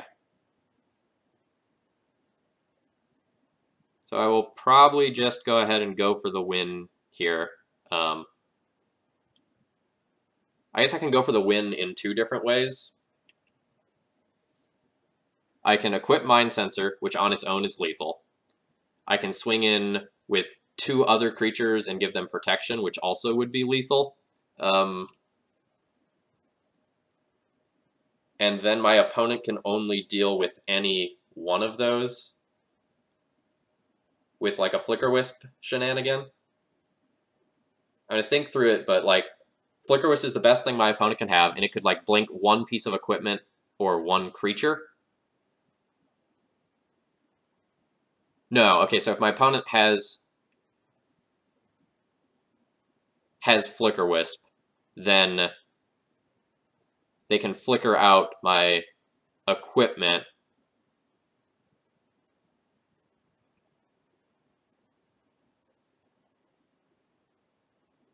Sorry, just trying to like think this through. I think my opponent is just dead.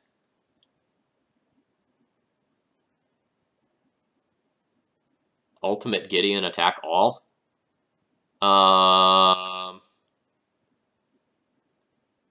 That's an interesting line.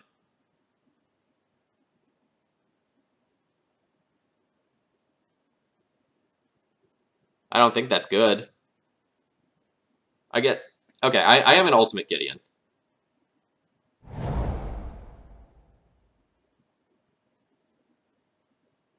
That makes like the Crusader super lethal on its own.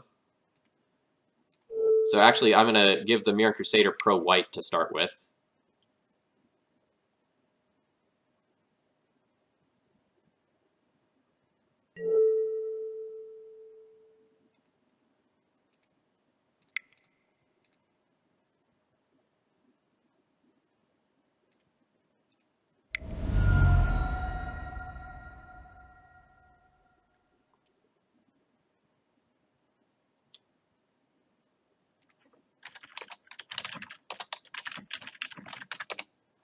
My opponent says GG. That one was really fun. So this is actually something I've never seen before.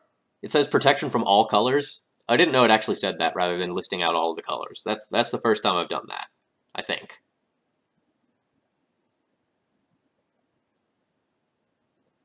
Yeah, so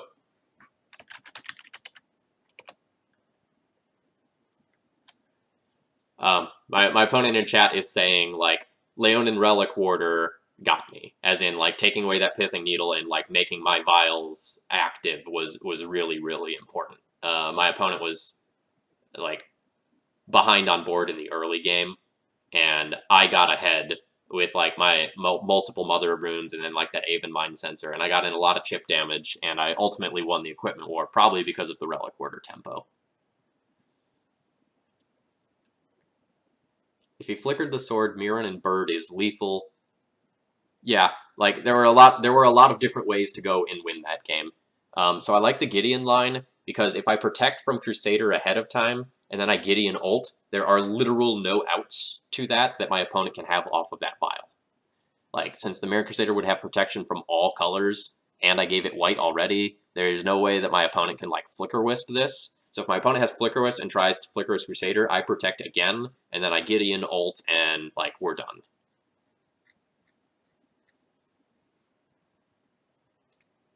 But, like, that was a fun spot to go and think through. Alright, I'm going to go ahead and leave this deck list up for a minute for people to go and take a look at it. So people in chat, thank you very much for like explaining what's going on with like Mangara. It's a really complicated card.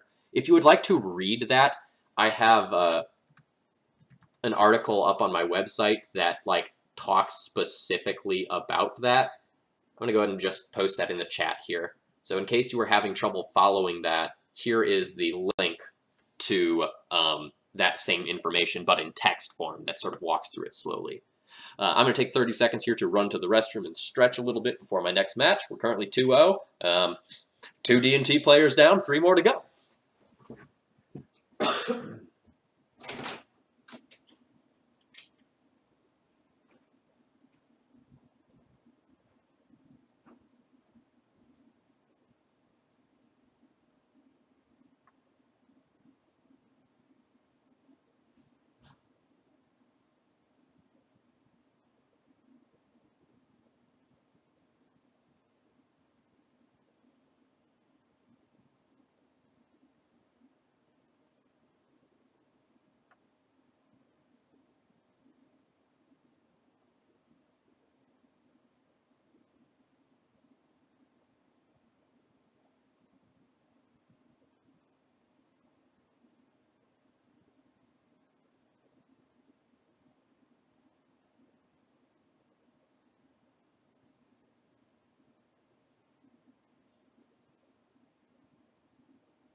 All right, chat. Sorry about the delay there.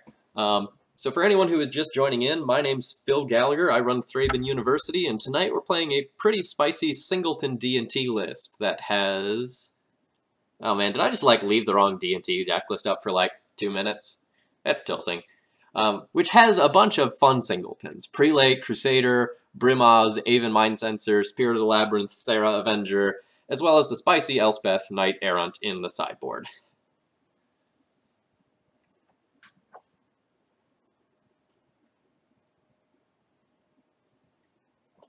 We are currently 2-0 in this league, with wins only against Death and Taxes. Because it's just mono Death and Taxes all the time, apparently. Good thing we've got this Sword of War and Peace.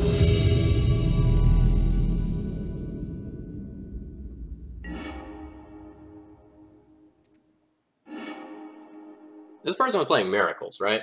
I just played them last night. Or not last night, I guess like Oh, maybe it was last night.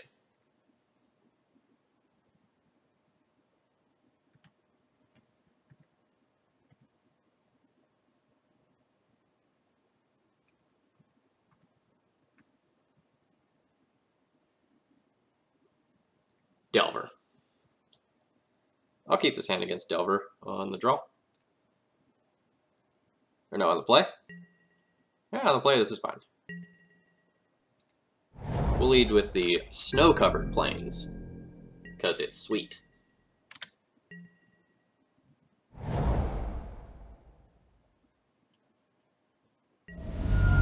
Are you down on Pithing Needle?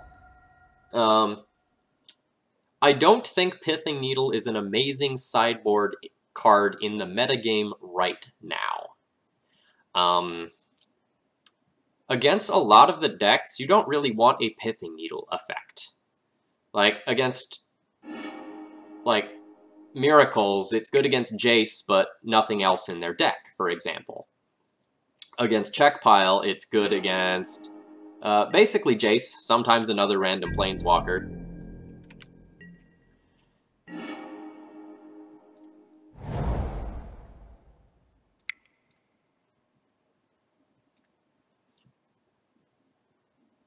So we'll expose this Thalia to a counterspell. And then unless my... Oh, geez, it just resolved. That's awesome. It is very likely that, like, Thalia plus double Wasteland is just going to win the game on the next turn.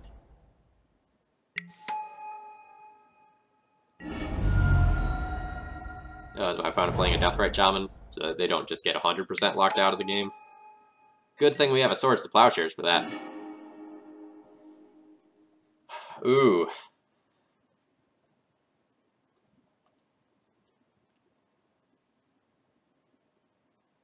So I'll Swords the Deathrite, Wasteland them once, and then Wasteland them again on my next turn.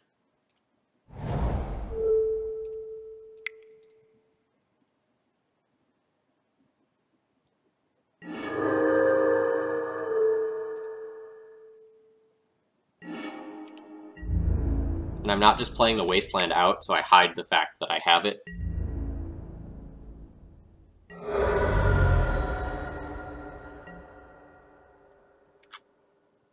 And I didn't need to play Port there, because my next turn is probably just going to involve me, like, playing Mom no matter what. Alright, so my opponent has Daze, which is a castable card.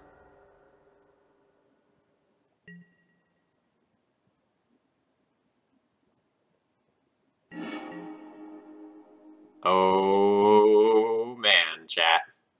We are gonna get him.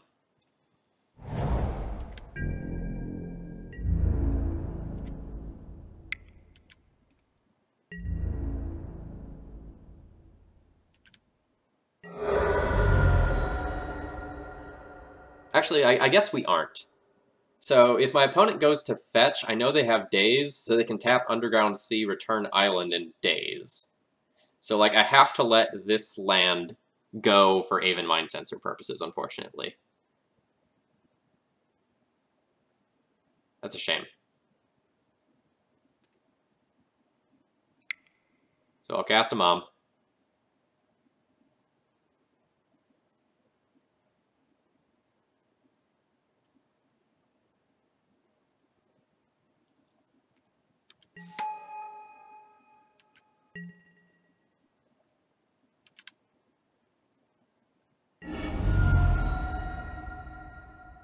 So I'm going to go ahead and kill this Underground Sea while my opponent does not have Stifle mana up.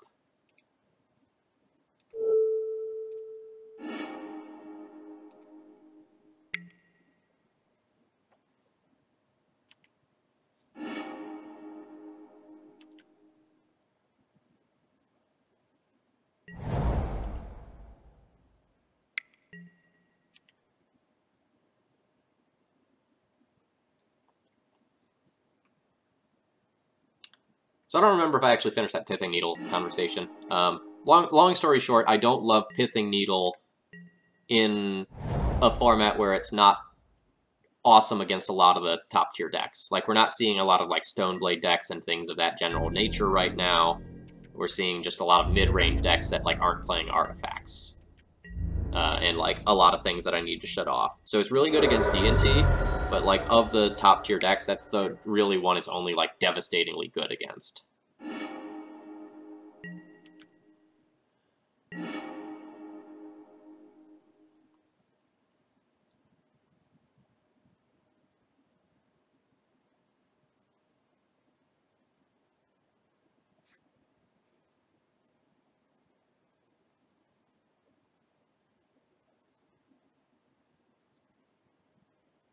So I know my opponent has this Daze.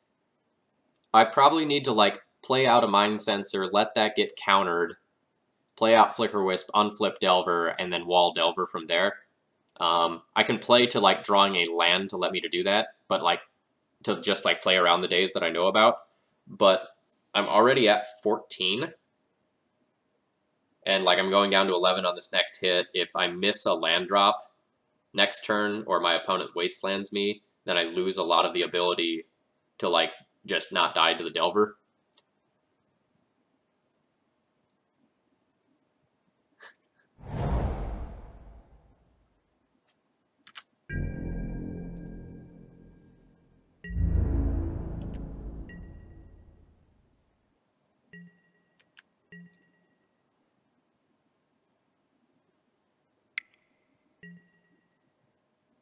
Young Pyromancer. So I'm going to cast this in response so that my opponent doesn't get a token when they daze.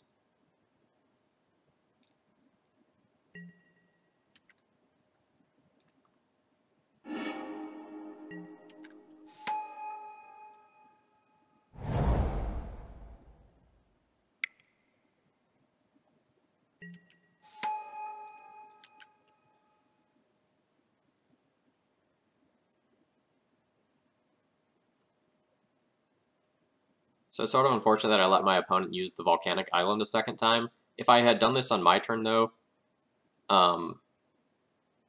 I lost the opportunity to, like, force them to daze in response to fetching that could have potentially time-walked them. So I'm okay with giving them that 1 mana in 1 token.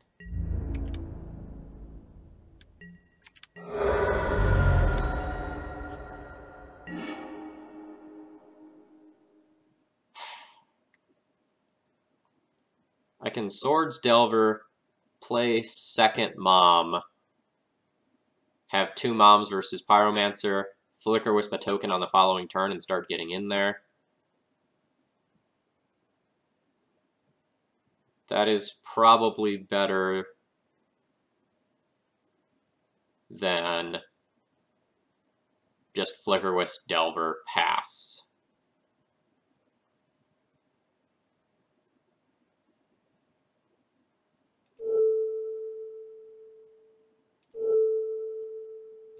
Actually, I'm going to play into a Daze and go for like the Flicker Wisp, flip Delver, Swords Young Pyromancer.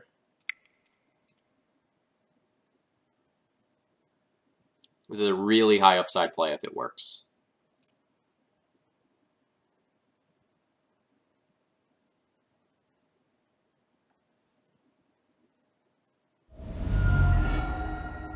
Alright.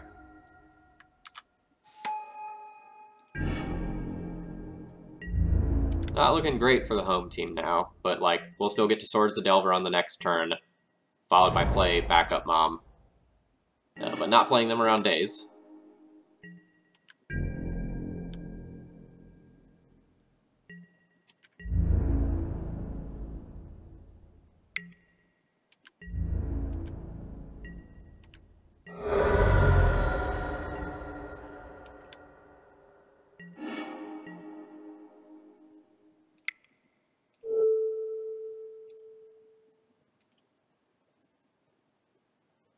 Oh, geez, is it fucking Spell Pierce?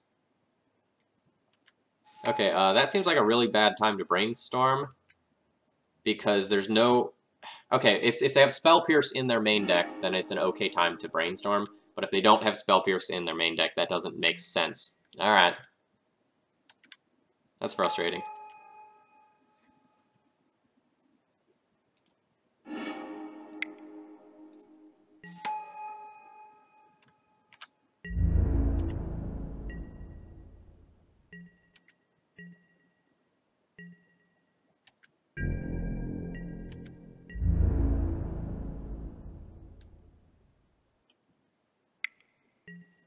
My opponent sees the correct line of just attack in with everything.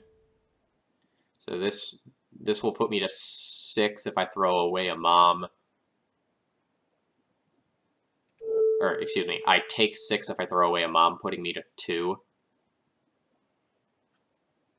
And then if I draw swords for Delver, I have 1 mom for elemental, and I'll just die. Sucks. Alright, we're dead.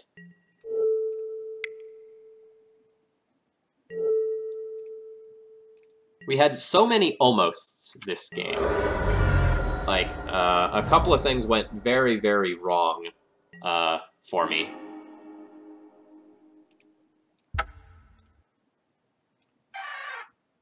Sorry, let me mute that.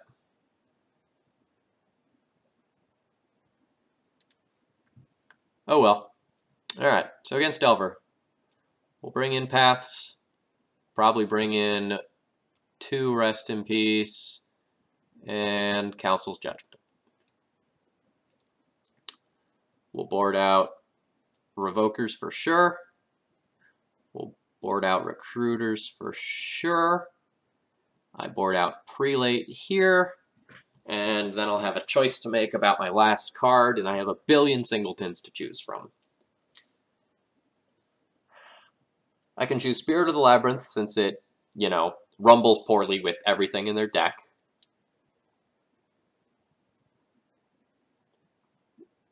Or I can choose like Mangara because it's slow. But if Mangara gets going in this matchup, it is lights out. Slow removal is still removal, and in games like that one, like that can be very, very relevant.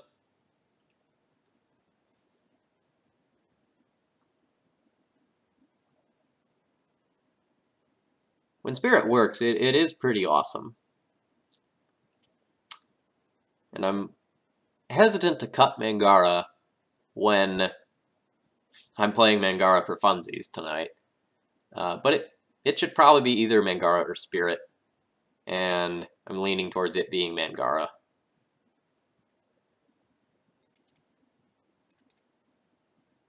Like, we're already bringing in Council's Judgment and 2 Path to Exiles, as well as 2 Rest in Peace as additional removal, so I should probably, like, just keep some bodies in here.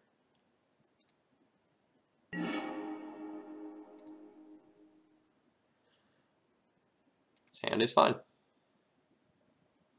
Not amazing, but fine.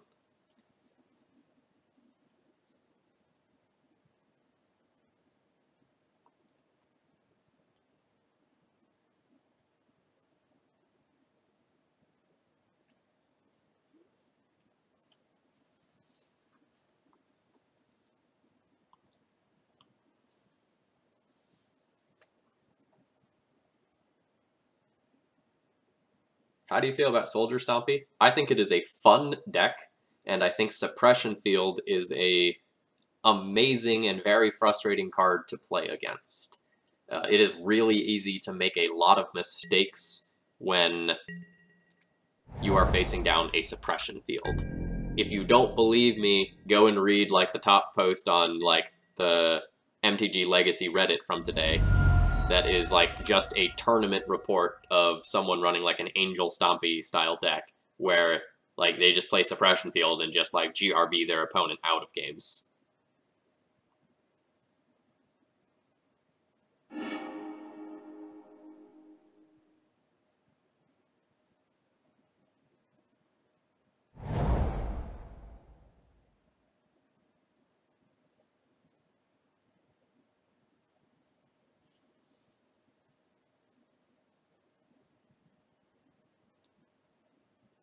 Soldier Stompy is something that I would play for funsy on a stream from time to time. I don't know how much all the pieces would cost me on Magic Online, but I assume it's relatively speaking pennies.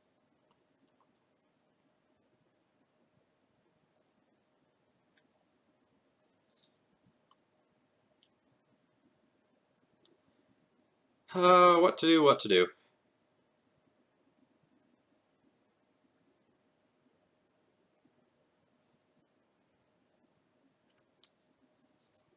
If my opponent has a removal spell, then they have to spend their turn on doing it. If I just play this Rest in Peace, they might just play some aggressive card It's kind of awkward that Thalia is my only threat, so like if I run this into a daze and it doesn't work out or it gets removed easily, I don't have pressure for a little while. But I have a lot of hate and mana denial, so that's probably fine.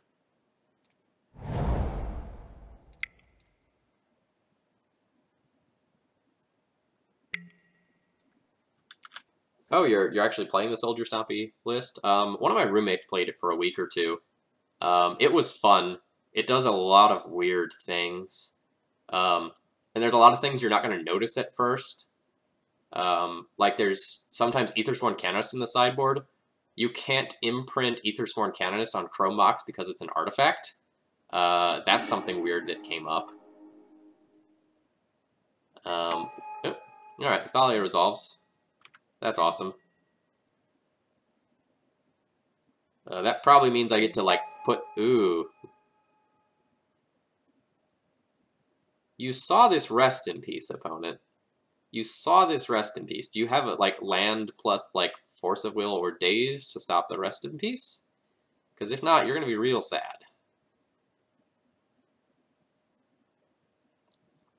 I think it was Menguchi did,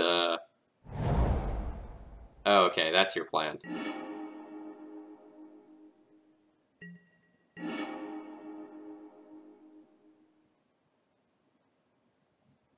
So I can wasteland my opponent right back. It's kind of awkward if they have another red source. Or I can just like play Stoneforge for Batterskull and make them choose between Stoneforge and Thalia, and then jam the rest in peace following that. Which is probably just correct. And like in that position, they really have to get rid of the Stoneforge. And then I just rest in peace beyond that.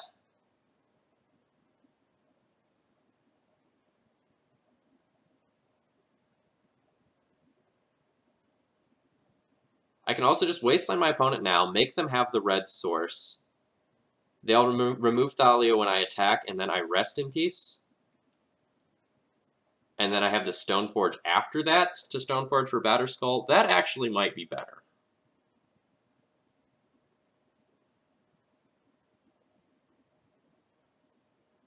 Although the Stoneforge is uncounterable right now, and it might not be uncounterable later.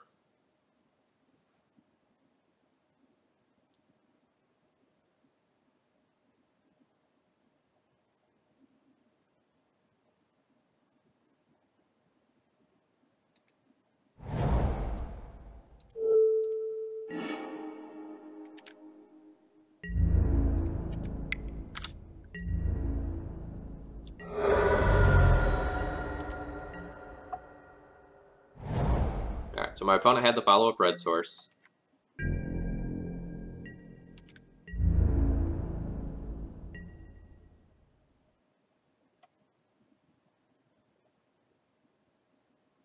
Of note, my opponent should really remove it on their turn so I don't get to, like, rip Thalia, or excuse me, rip Caracas and be annoying.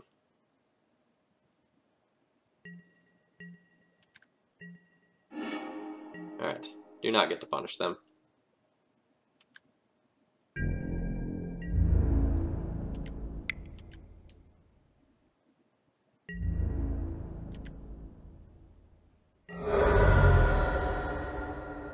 Alright, so my opponent is opting to play it slow here.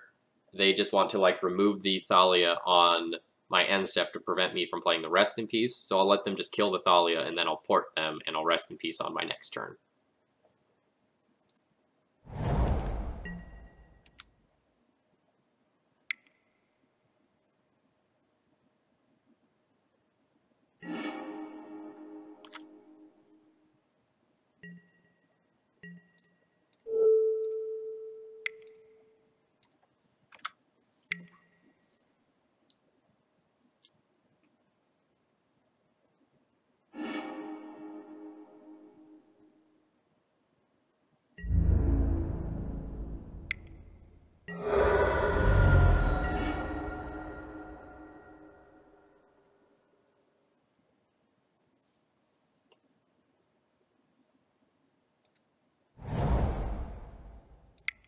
So I'm going to cast the Rest in Peace. If this gets forced, then I'll Swords to Plowshares the Grim Lavamancer.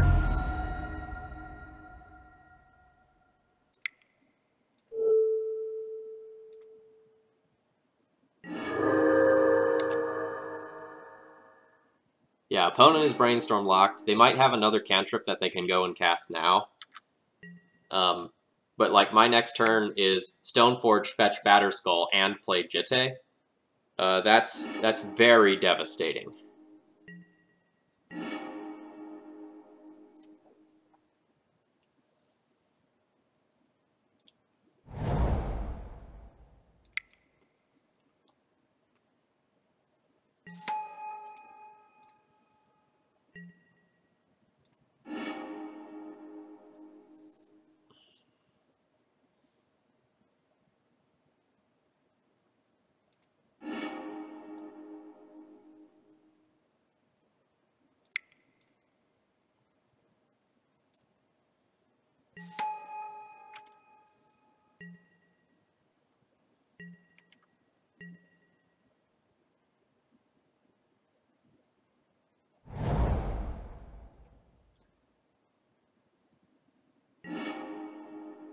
Alright, does opponent have a bolt for said Stoneforge here?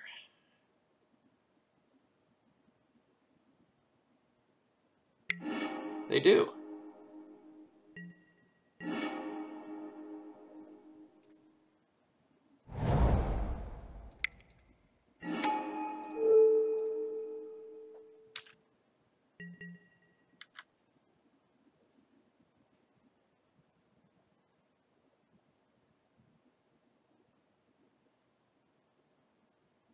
The thing about, did my opponent like F6 through their turn?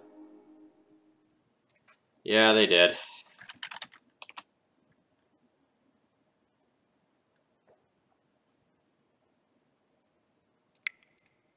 I'm going to give my opponent the opportunity to have a bolt right here. Otherwise, my Flicker Wisp becomes immune to Lightning Bolt.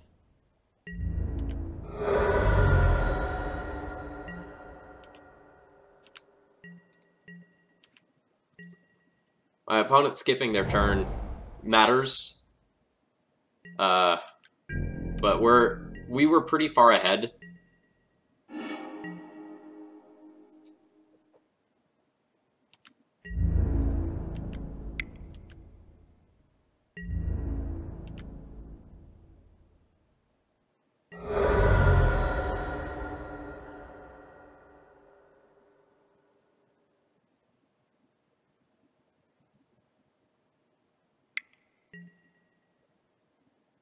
Ancient Grudge targeting Umezawa's Jitte.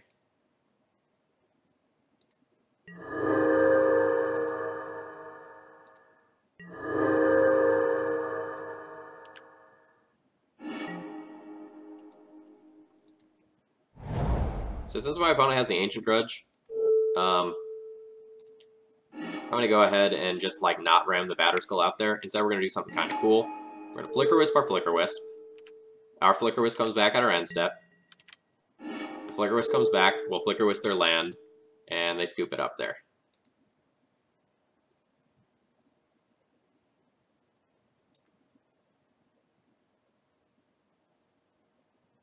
So, like, if my opponent had that Ancient Grudge, and they got to, like... It's hard to say whether or not my opponent would have been in the game anymore if they got to just, like, take their turn there.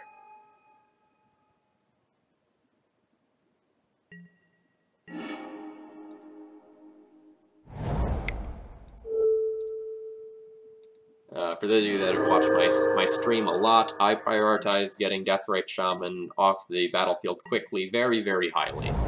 Often overplaying my own Vials, even though like Vial is one of the like most important things this deck can be doing.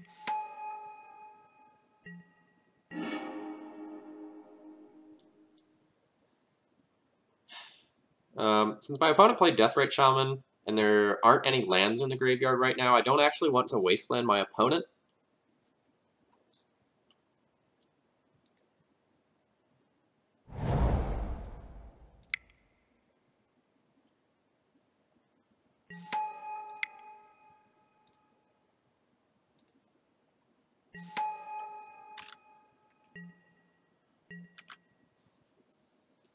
We need to draw some gas. You know, I have nothing going on in my hand right now, The best I can do currently is port my opponent. This Delver is flipping on their next turn, and like I'm not going to be able to stonewall it with the Mom. If my opponent attacks in with the Delver, I will trade my Mom for the Delver.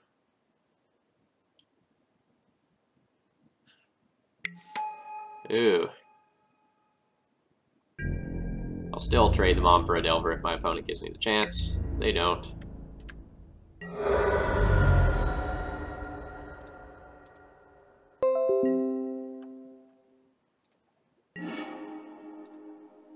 Alright, we are not in a good spot since we have flooded this hard.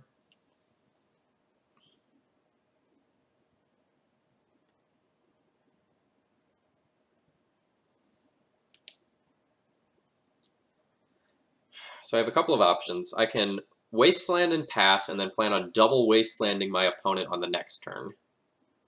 I can just port my opponent, but then they'll drain me with Deathrite Shaman. And, like, the port actually doesn't accomplish anything. Both of these Delvers are going to flip off the Brainstorm. So, like, I'm going to take 6 this turn, 8 off the Deathrite. So I'm just dead in a couple of turns. I guess what that means is that I do want to Wasteland my opponent to keep them from deploying anything else to the board if they want to, like, use their Deathrite activation. But unfortunately, this will give them red mana.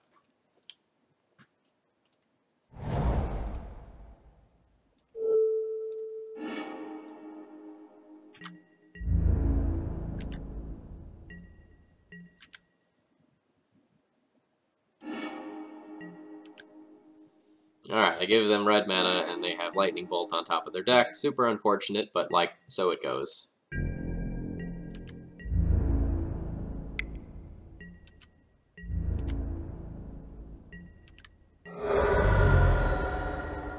If they don't actually have any more lands, then the Lightning Bolt doesn't matter a ton. Like, it matters, but there's hope for us. Ooh, they don't.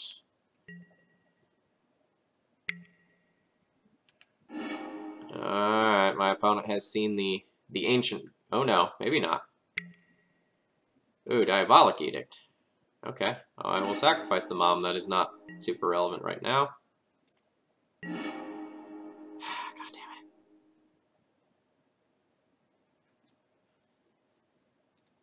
it. Alright, we're losing this one to the Flood. So my opponent is just going to attack for 6 here. They'll use the Deathrite to bolt me or something else if need be. I really need to draw exactly Flicker Wisp, I guess. So we'll take this up. Alright. We're dead.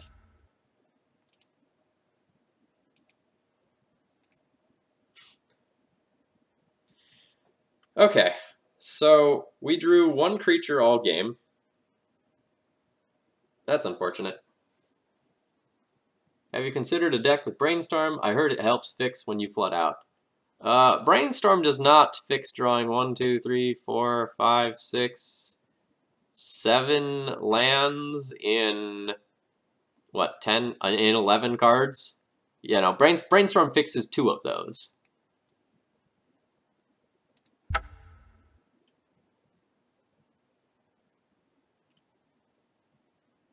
I'm okay with occasionally losing a game to Flood. Like, you know, Flood and Screw still happen even when you are playing the Brainstorm and Ponder decks.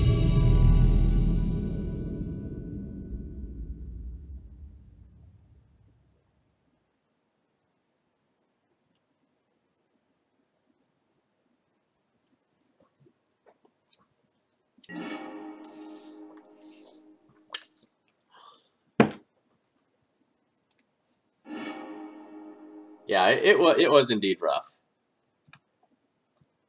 All right.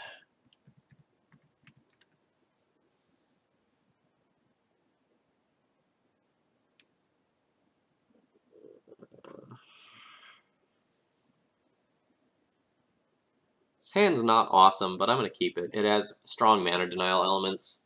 My opponent was last seen on Nick Fit, but it was like months and months and months ago. So like, I'm treating this as if I don't have real data on what they are doing. If my opponent is Nick Fit, this is a okay hand against them. Opponent does not appear to be Nick Fit. What's with the snow-covered land? We have a split between snow-covered plains and plains to slightly play around my opponent having a predict target us naming plains hit.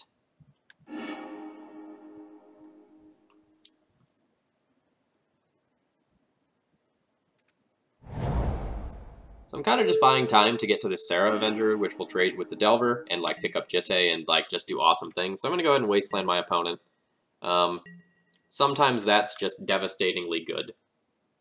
Yeah, boring. Yep, just probably Grixis Delver.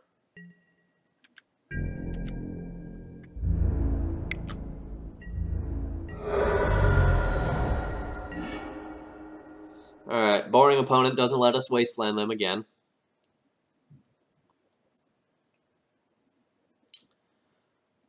I'll probably like save the Jitte to play on turn 4 so that I can just like play, or no, I'm gonna play Sarah Avenger on turn 4. So I'll probably play, okay, this is turn 3. So maybe I should just jam the Jitte. If I jam the Jitte here, the next turn is Sarah Avenger plus land. And like I play the Sarah Avenger around the days. Like Revoker does like nothing on this board right now, and I can't waste or port my opponent currently. So we'll jam.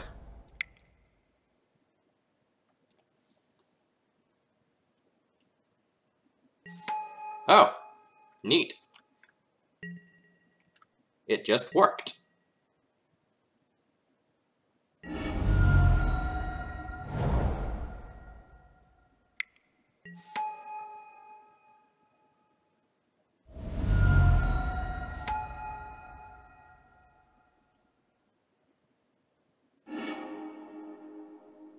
So my opponent didn't have a counterspell for this Jitte last turn. They've gotten 3 cards, two new things with Gataxian Probes, which might have been in their hand previously. And then their draw for turn. I'm going to go ahead and play Sarah Avenger and Wasteland, and then Wasteland my opponent off of probably red for Bolt.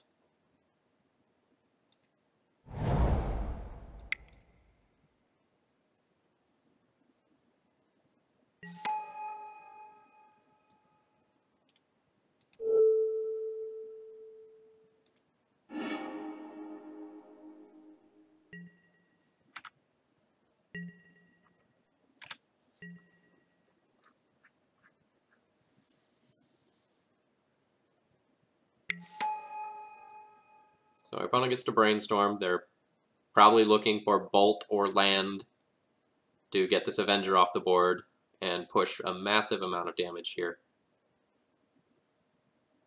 So if they find the Bolt, I take 3, 4, 5, 6, 7 this turn and go to 7. I then play Revoker, and I have to chump block on my next turn. So I will just die if my opponent finds the Bolt, unfortunately. Bolt or equivalent, you know, any card that stops this whole like Jitte connecting thing will do it.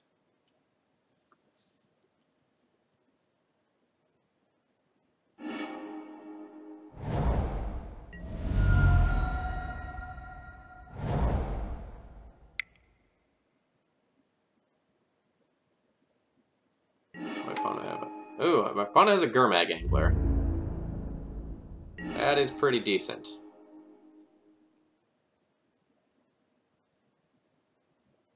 So what do I do in the face of that information? If I attack in with the Sarah Avenger, my opponent blocks with the Insectile Aberration. I have 2 counters.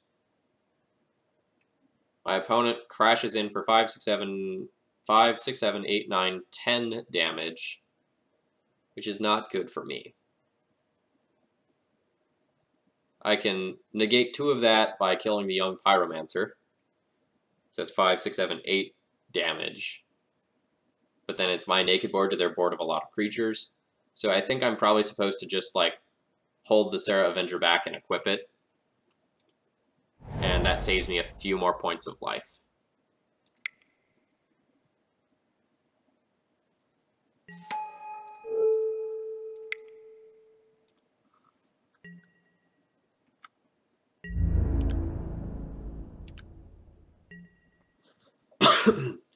Again, still like super, super dead to a bolt.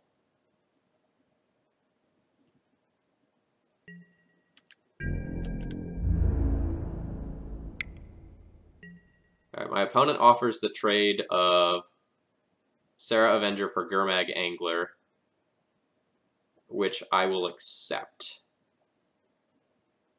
And then I will get to like cast Revoker, equip Revoker with Jitte, and that probably gets me somewhere.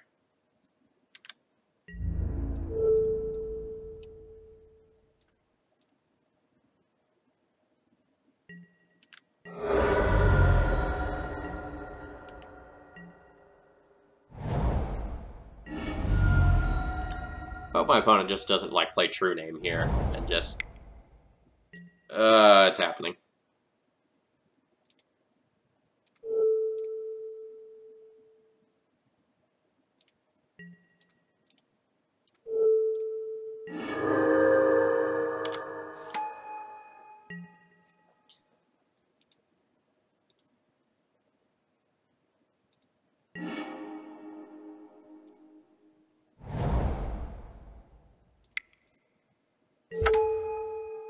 So, sort of annoyingly, my opponent has drawn entirely creatures this game. Like, if you look at their draws, it is all the stuff that is good against our deck. They didn't just, like, draw a bunch of cantrips that they would need time to, like, work with. Like, it's lands and just creatures.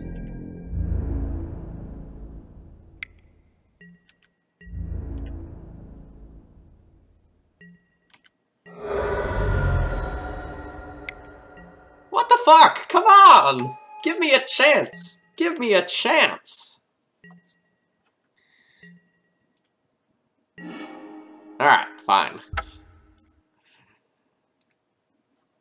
That feels bad. Opponent rocking multiple True Name Nemesis in their deck. As well as just drawing them naturally without manipulation. Grumble, grumble, grumble, grumble, grumble. Alright, so we'll board like before.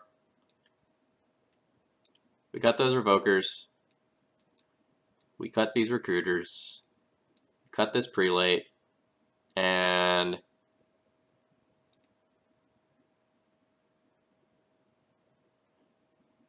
we'll cut the Mangara. If they have True Names, like that's definitely just going to be too slow.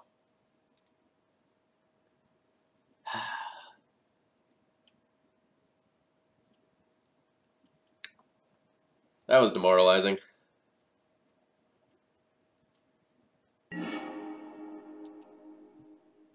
I would like to play first. I am going to keep this hand. I accept that I might just lose, but this vile curve of like Avenger into Brimaz and Flicker Wisp is disgusting.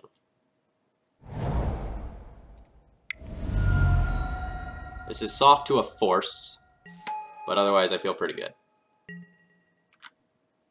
Like, it has a Swords to Plowshares for their first idiot, too. It's unfortunate that Horizon Canopy is our only land, and, like, this is one of the reasons why I don't play Horizon Canopy, is because, like, you run into these situations like this where you... Oh, man. That was an awesome, awesome draw. You run into these situations where the Horizon Canopy costs you a lot of life over the course of a game in matchups like Delver where it matters in some spots like this.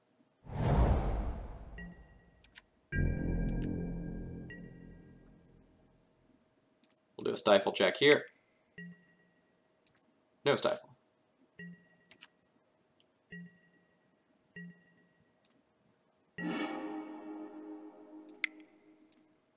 Get a second vial here.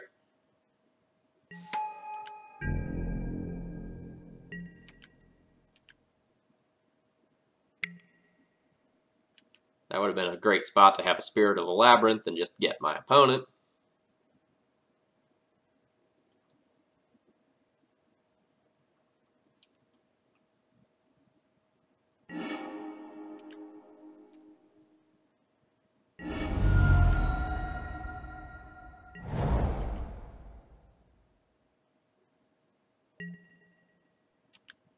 So I'm kind of worried that my opponent is going to have like this like true name, Gurmag Angler, fat, heavy hand that might be hard to beat. But like we do have a lot of power in hand.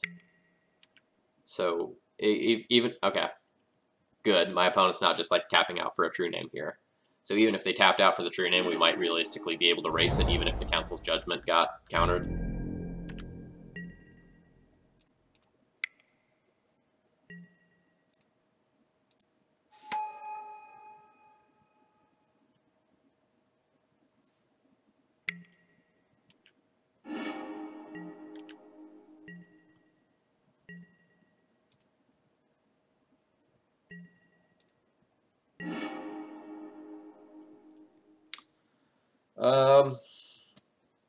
I don't think I actually want to cast this Stoneforge.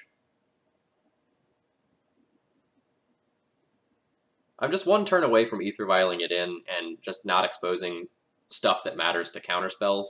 So I think I'm going to go ahead and just not do it. If I tap out for Stoneforge, it also exposes my Horizon Canopy to a Wasteland. I haven't given my opponent a chance to like mess with that in the last few turns.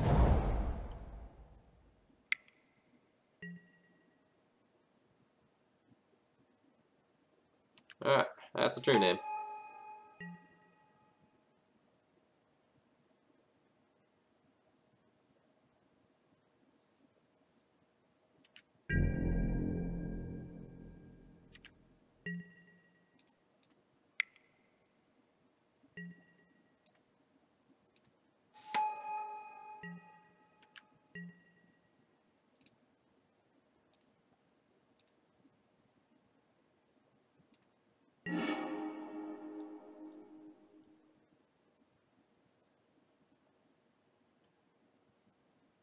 How does the Orzhov card deal with true name?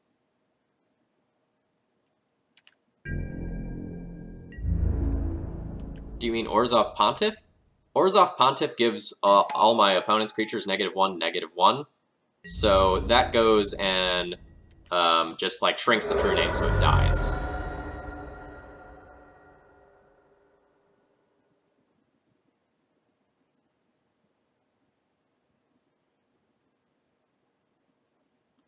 Yeah, Orzhov Pontiff is one of the few like creatures I could tutor up that could realistically go and get rid of a true name nemesis.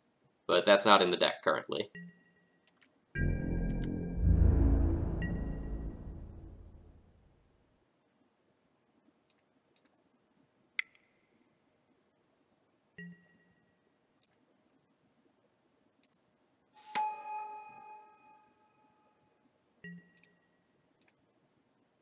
I will use Stoneforge Mystic's ability. This will get us a Sword of Fire and Ice.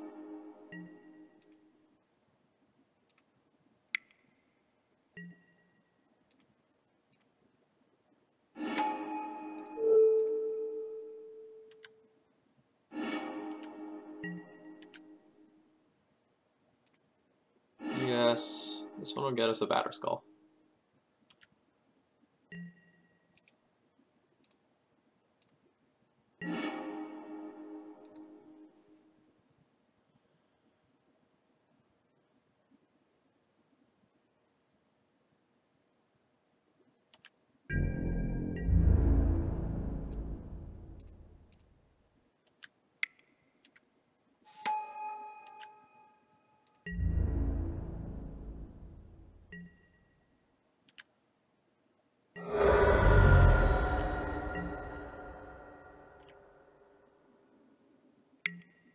Oh, we're doing it.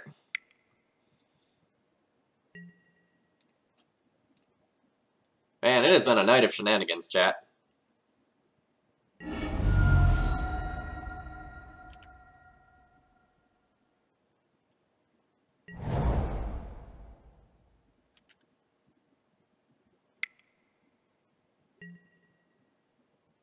Ugh.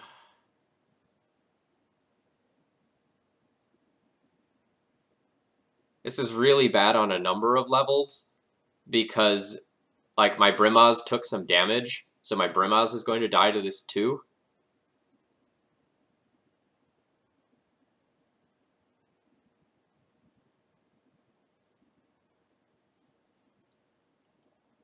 This is devastatingly good. I kind of want to have Brimaz and Sword of Fire and Ice combo working together.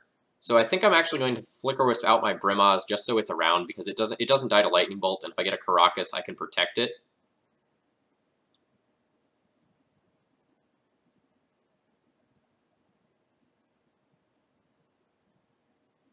So I think I'm going to go ahead and do that.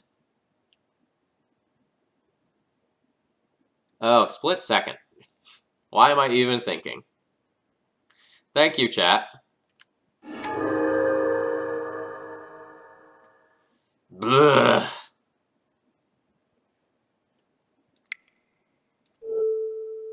Oh man, this is super awkward. So, like, I get rid of this here, and then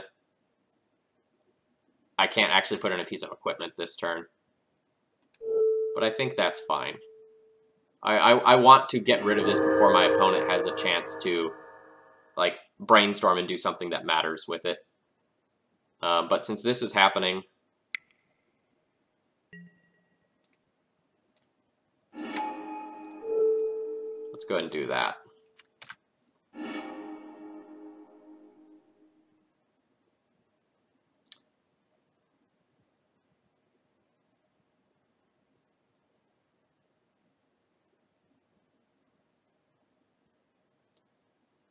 So this explains why my opponent kept their hand. They probably kept a hand that had True Name Nemesis and Sulfur Elemental in it, and even though that was slow and did nothing in the initial turns, they thought they would get enough value off of that where, like, that is enough to ride them through the rest of the game. And they might be right. Like, they got a 3-for-1 with that. They got Brimaz, Flicker Wisp, and Spirit of the Labyrinth with it.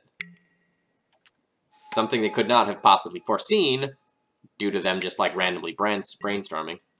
Okay, this Cabal Therapy is devastating.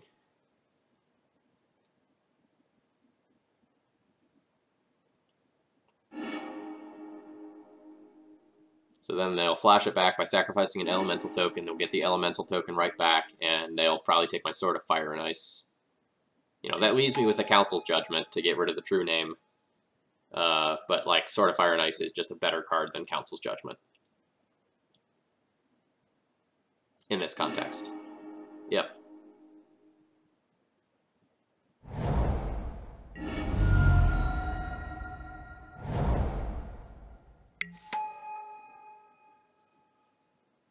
Alright.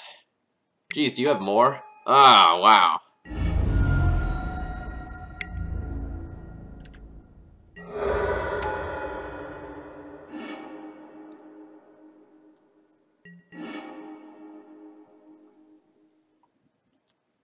Okay, I've got to think about what I want to do with my life.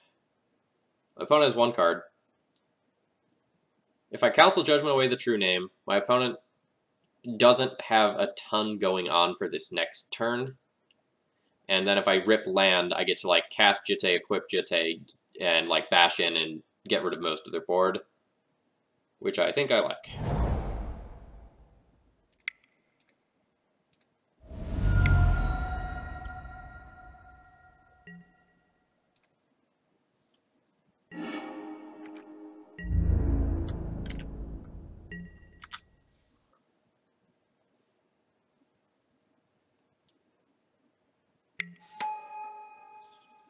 Alright.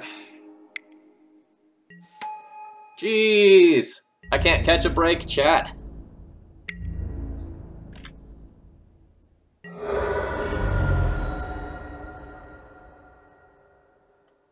That is all 3 pieces of equipment, right? Yep. Okay.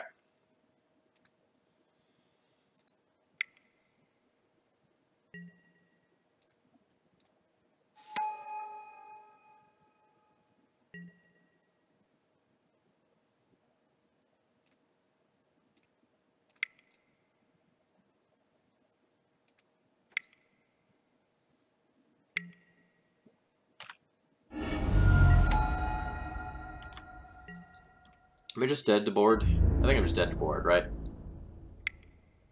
So I block Young Pyromancer. I'll take 3, 6, 7, 8. Yep.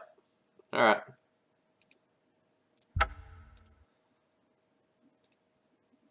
Yeah, like, my opponent had some absolutely sick rips there. You know, I went from going, how could I possibly lose this game, to just being dead in the course of literally 2 turns.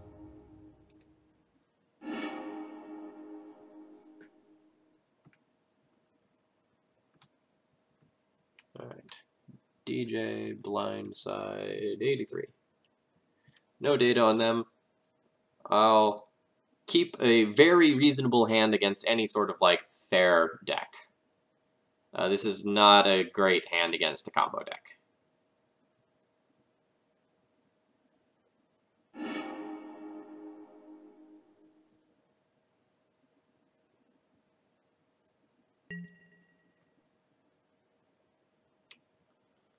Alright, so my opponent is playing Reanimator. I have this Karakas, which is awesome. I'm going to go ahead and throw this Vial out here, and I will let the Vial get countered. That way I have the potential to double swords next turn if I need to.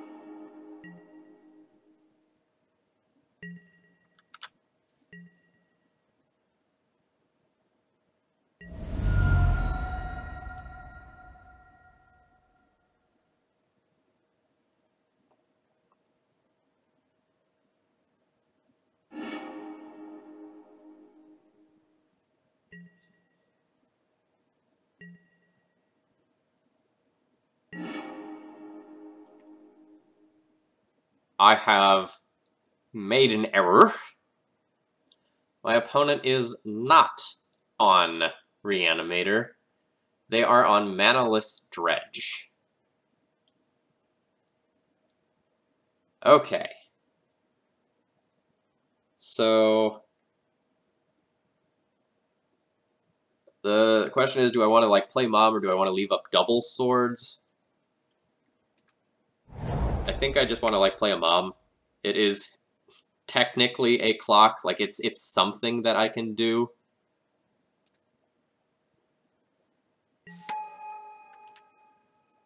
And I need to start pecking away at them, or draw Athalia.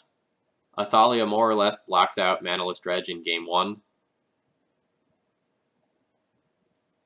But that's about my only way to steal this one.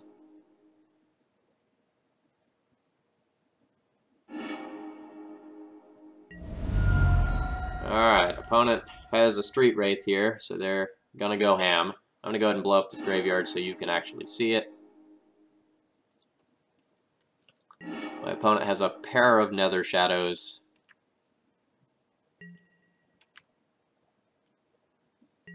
But only the one Dredger and Troll.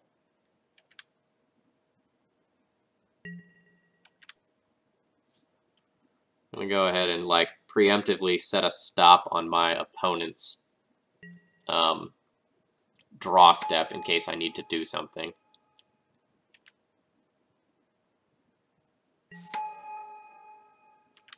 I'm going to go ahead and let them take that draw step.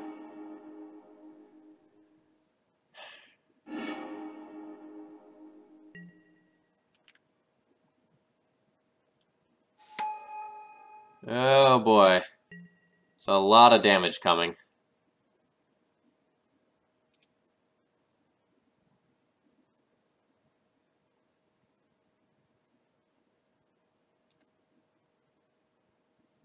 My opponent has a Dread Return. They can Dread Return a Chancellor. Unless I remove one of these now, so I need to remove one of these. So I'll go ahead and remove the one that is recursive and put that all off for a turn.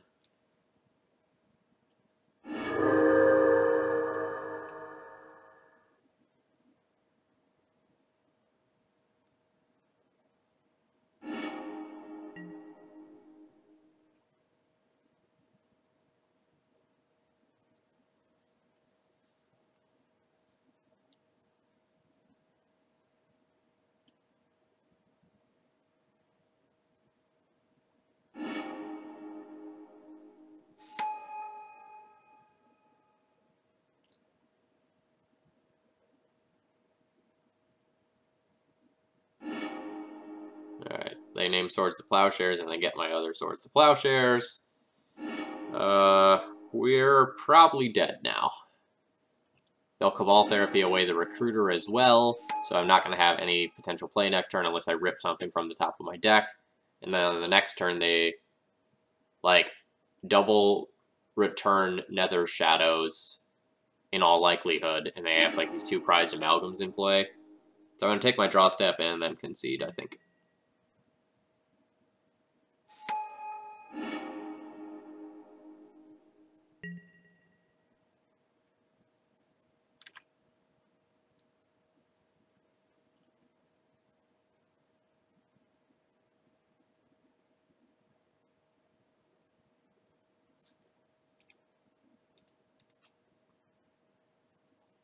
So actually, I'm looking at my opponent's graveyard, and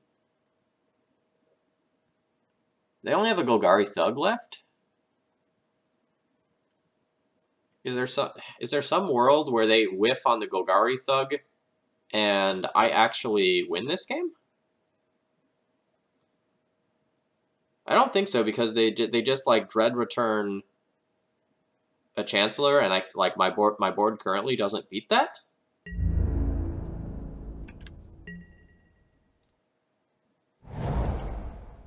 But I'm gonna watch and see what happens.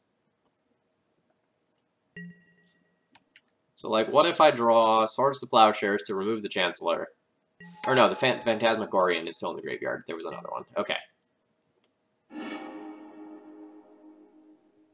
Ooh, so this is really good to know. My opponent has Flare of the Hatebound in their deck, as well as Balustrade Spy.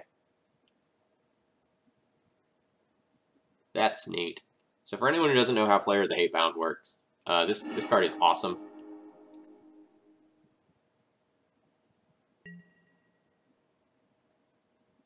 Alright, I'm going to go ahead and F6 so we can just watch my opponent do something really sweet. So here's what's going on. My opponent is going to use Balustrade Spy to dump their entire deck into their graveyard.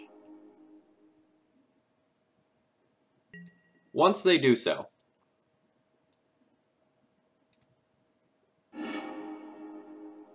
they're going to have a billion triggers. And they are going to go and use all of these triggers to just dump a lot of stuff in play. They are then going to get a Flare of the Hatebound in play. And when this thing works, whenever another creature enters the battlefield from your graveyard, that creature deals damage equal to its power to target creature or player. So you get a Flare of the Hatebound with the first Dread Return, you cast another Dread Return, and then you go and get something like a Golgari Grave Troll, and that just murders someone. And you can also sacrifice the Flare of the Hatebound to the Dread Return itself, and it will come back and also deal damage to you. So it's really quite a cool interaction. You know, nothing that's not stocked in my opponent's deck list here.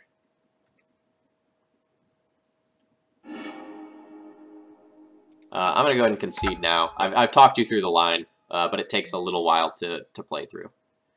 So let's go ahead and sideboard. Alright. Basically, all the combo hate in.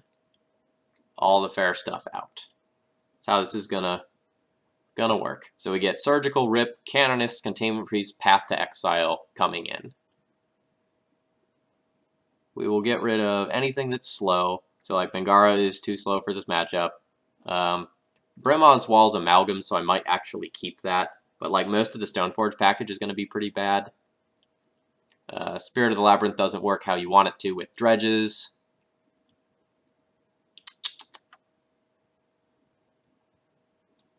Flicker Wisps are going to be pretty bad, although I'll still probably keep one in the deck. Prelate's okay. We'll be cutting some amount of the Stoneforge Mystic package. Like, you kind of want to keep Batterskull and Jitte in there because, like, they can deal with Bridge from below. You can use Jitte to kill your own creatures to get rid of Bridge, and you can use Batterskull as well to go and get rid of it. But that's kind of stretching. Revoker can hit Phantasmagorian, so it's fine. I'll probably actually might just cut all of my Flicker Wisps. I must go. Thanks for the tutorial. Yeah, if you like it, feel free to subscribe. You know, I stream every Monday and Wednesday night at about the same time slot. I'd love to see you again. Goodbye. Alright, now what? So, like, I guess the Mind Sensor doesn't really do a ton. Anything, really.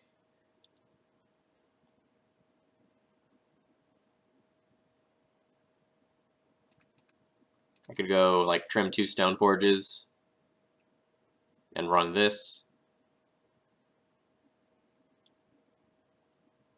Kind of like that.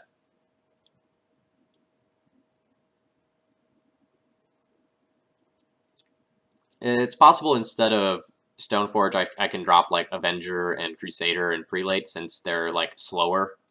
But, like, you do...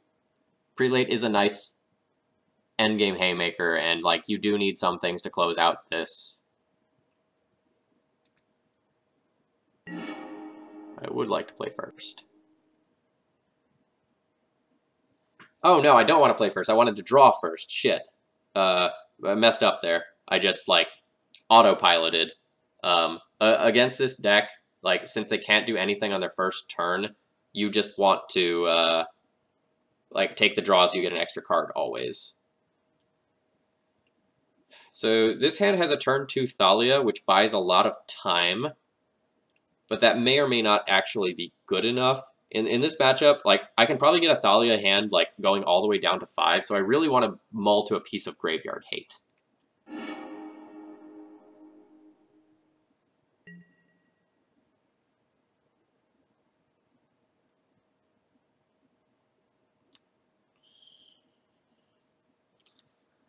Like, this is a really good 6-card hand, but, like, there's no hate here. I have no early interaction. I have to decide whether or not I think a Thalia is good enough, and the answer is probably no. This is the best hand we have seen so far.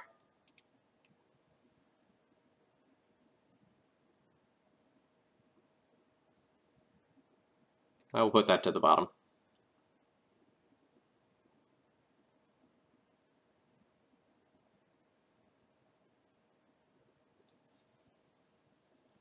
So for anyone who is not really familiar... Alright. That Chancellor is kind of annoying. That makes this turn 2 Rest in Peace into a turn 3 Rest in Peace, and there's a big difference there.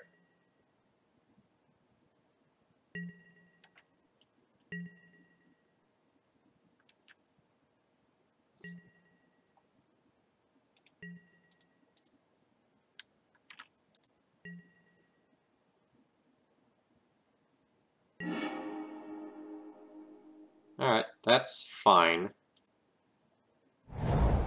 So now I can cast this mob, pay 1 for the Chancellor effect.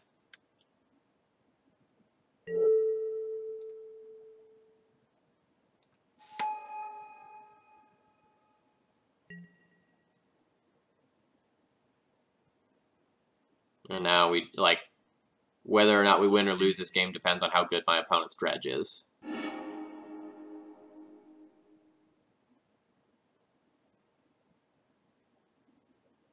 Alright. So that is not a dredge that produces any creature right now, so we win the game.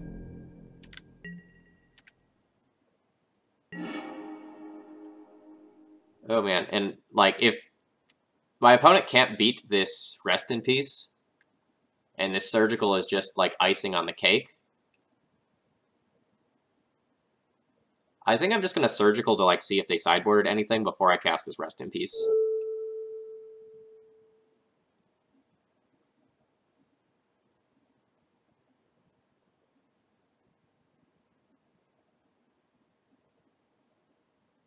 And I'm going to do it targeting Bridge from below.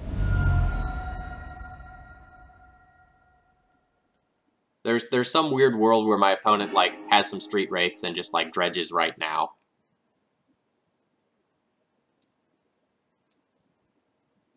Okay, my opponent has boarded in Contagions, which is a weird...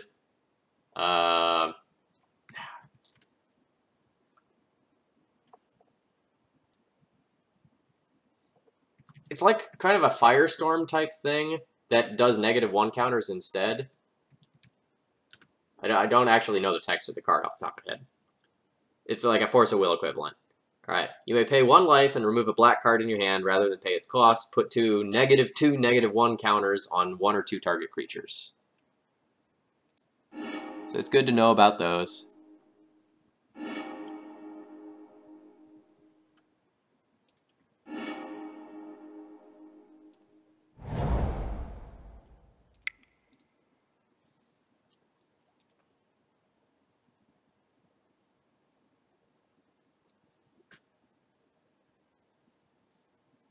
Yeah, and this is why I mulligan so aggressively for hate.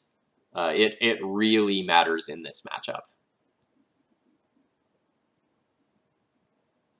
And I think I like everything we did, so we'll run that back. There's some possibility that I'm supposed to board in the Council's Judgment in case my opponent just like derps and brings in a big Grave Troll or something like that, but I don't think that's going to matter in most games.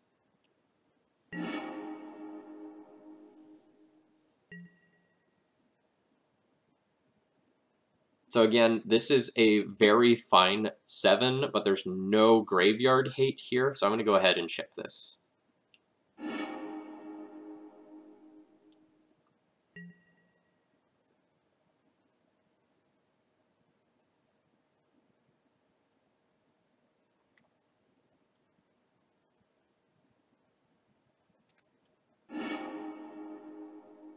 We're going to keep this one and scry for the white source, which we got. So we're going to be on the play since our opponent clicked correctly. That Chancellor is really annoying.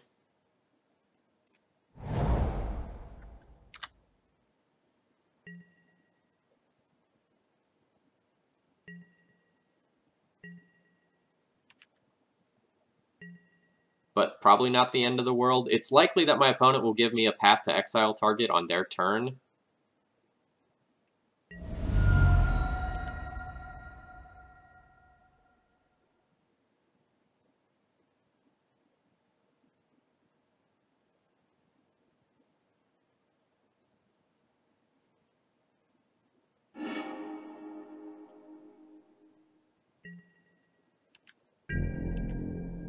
Yeah, this was a very good 5-card hand. And we got the planes on the top to supplement our hand.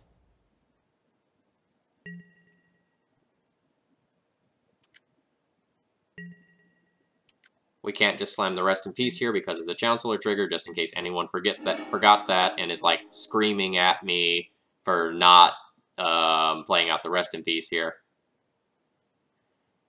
Alright, looks like my opponent has whiffed on a creature to put into play, so they are dead to the Rest in Peace.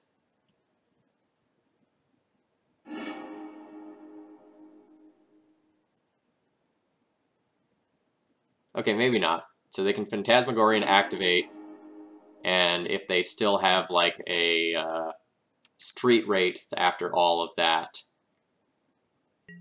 they might be able to cycle and dump something into play to take the Rest in Peace. Alright, there's a Gataxian Probe.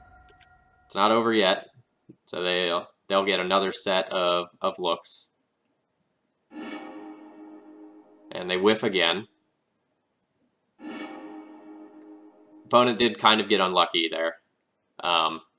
Like they flopped 12 cards into their graveyard and didn't hit. Yeah, and they recognize that and they concede. All right, so that was a fun evening, chat. I enjoyed that a lot. You know, with this sort of silly deck list, we ended up going 3-2, with some very close losses. Like both of our losses to Grixis Delver were the sort of matches where if our mana had worked out a touch differently, like we just could have won those games. Like my opponent in one of those games just like entirely drew the creature side of their deck, and it didn't work out for us, and like we saw some stuff of that nature.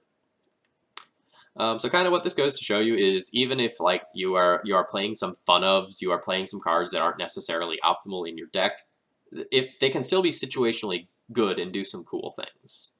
Like, you know, we got some Aven Mind Sensor blowouts. We almost got a, like, Brainstorm Spirit of the Labyrinth blowout until we walked into that Sulfur Elemental that got us. And, like, Brimaz was fine. Mangara ate a thing. We did a little bit of everything. I think I most enjoyed the Aven Mind Sensor blowout we got in the first game. That was awesome. And we almost got another really savage one against Delver if they didn't have that daze I had to play around. So what you're saying is D&T is bad because you beat it twice. Sure, we'll go with that. D&T is a garbage deck. No one should play D&T. Unless you have owls in it. Because owls are great. That's the moral of this stream. So again, this was a bonus stream for you guys following and subscribing to my channel, and I really do appreciate that. You know, I'm hoping to do more sort of fun streams like this from time to time in the future. I've got a set of follower perks and subscriber perks going on below this stream. If you're interested in all that, it's there for you to read, but I'm not going to, like, repeat myself. I said it once at the beginning of the stream, and then that's good enough for me. My name's Phil Gallagher. I run ThrabenU University, and I stream every Monday and Wednesday night at approximately 7 o'clock Eastern Time. If you have any questions you'd like me to answer, chat, I'm going to go ahead and, like, leave things up here for another minute or so. If there's no questions, I'm going to go ahead and just call it a night here, and I'm going to throw you into some other person's stream who's playing some Legacy.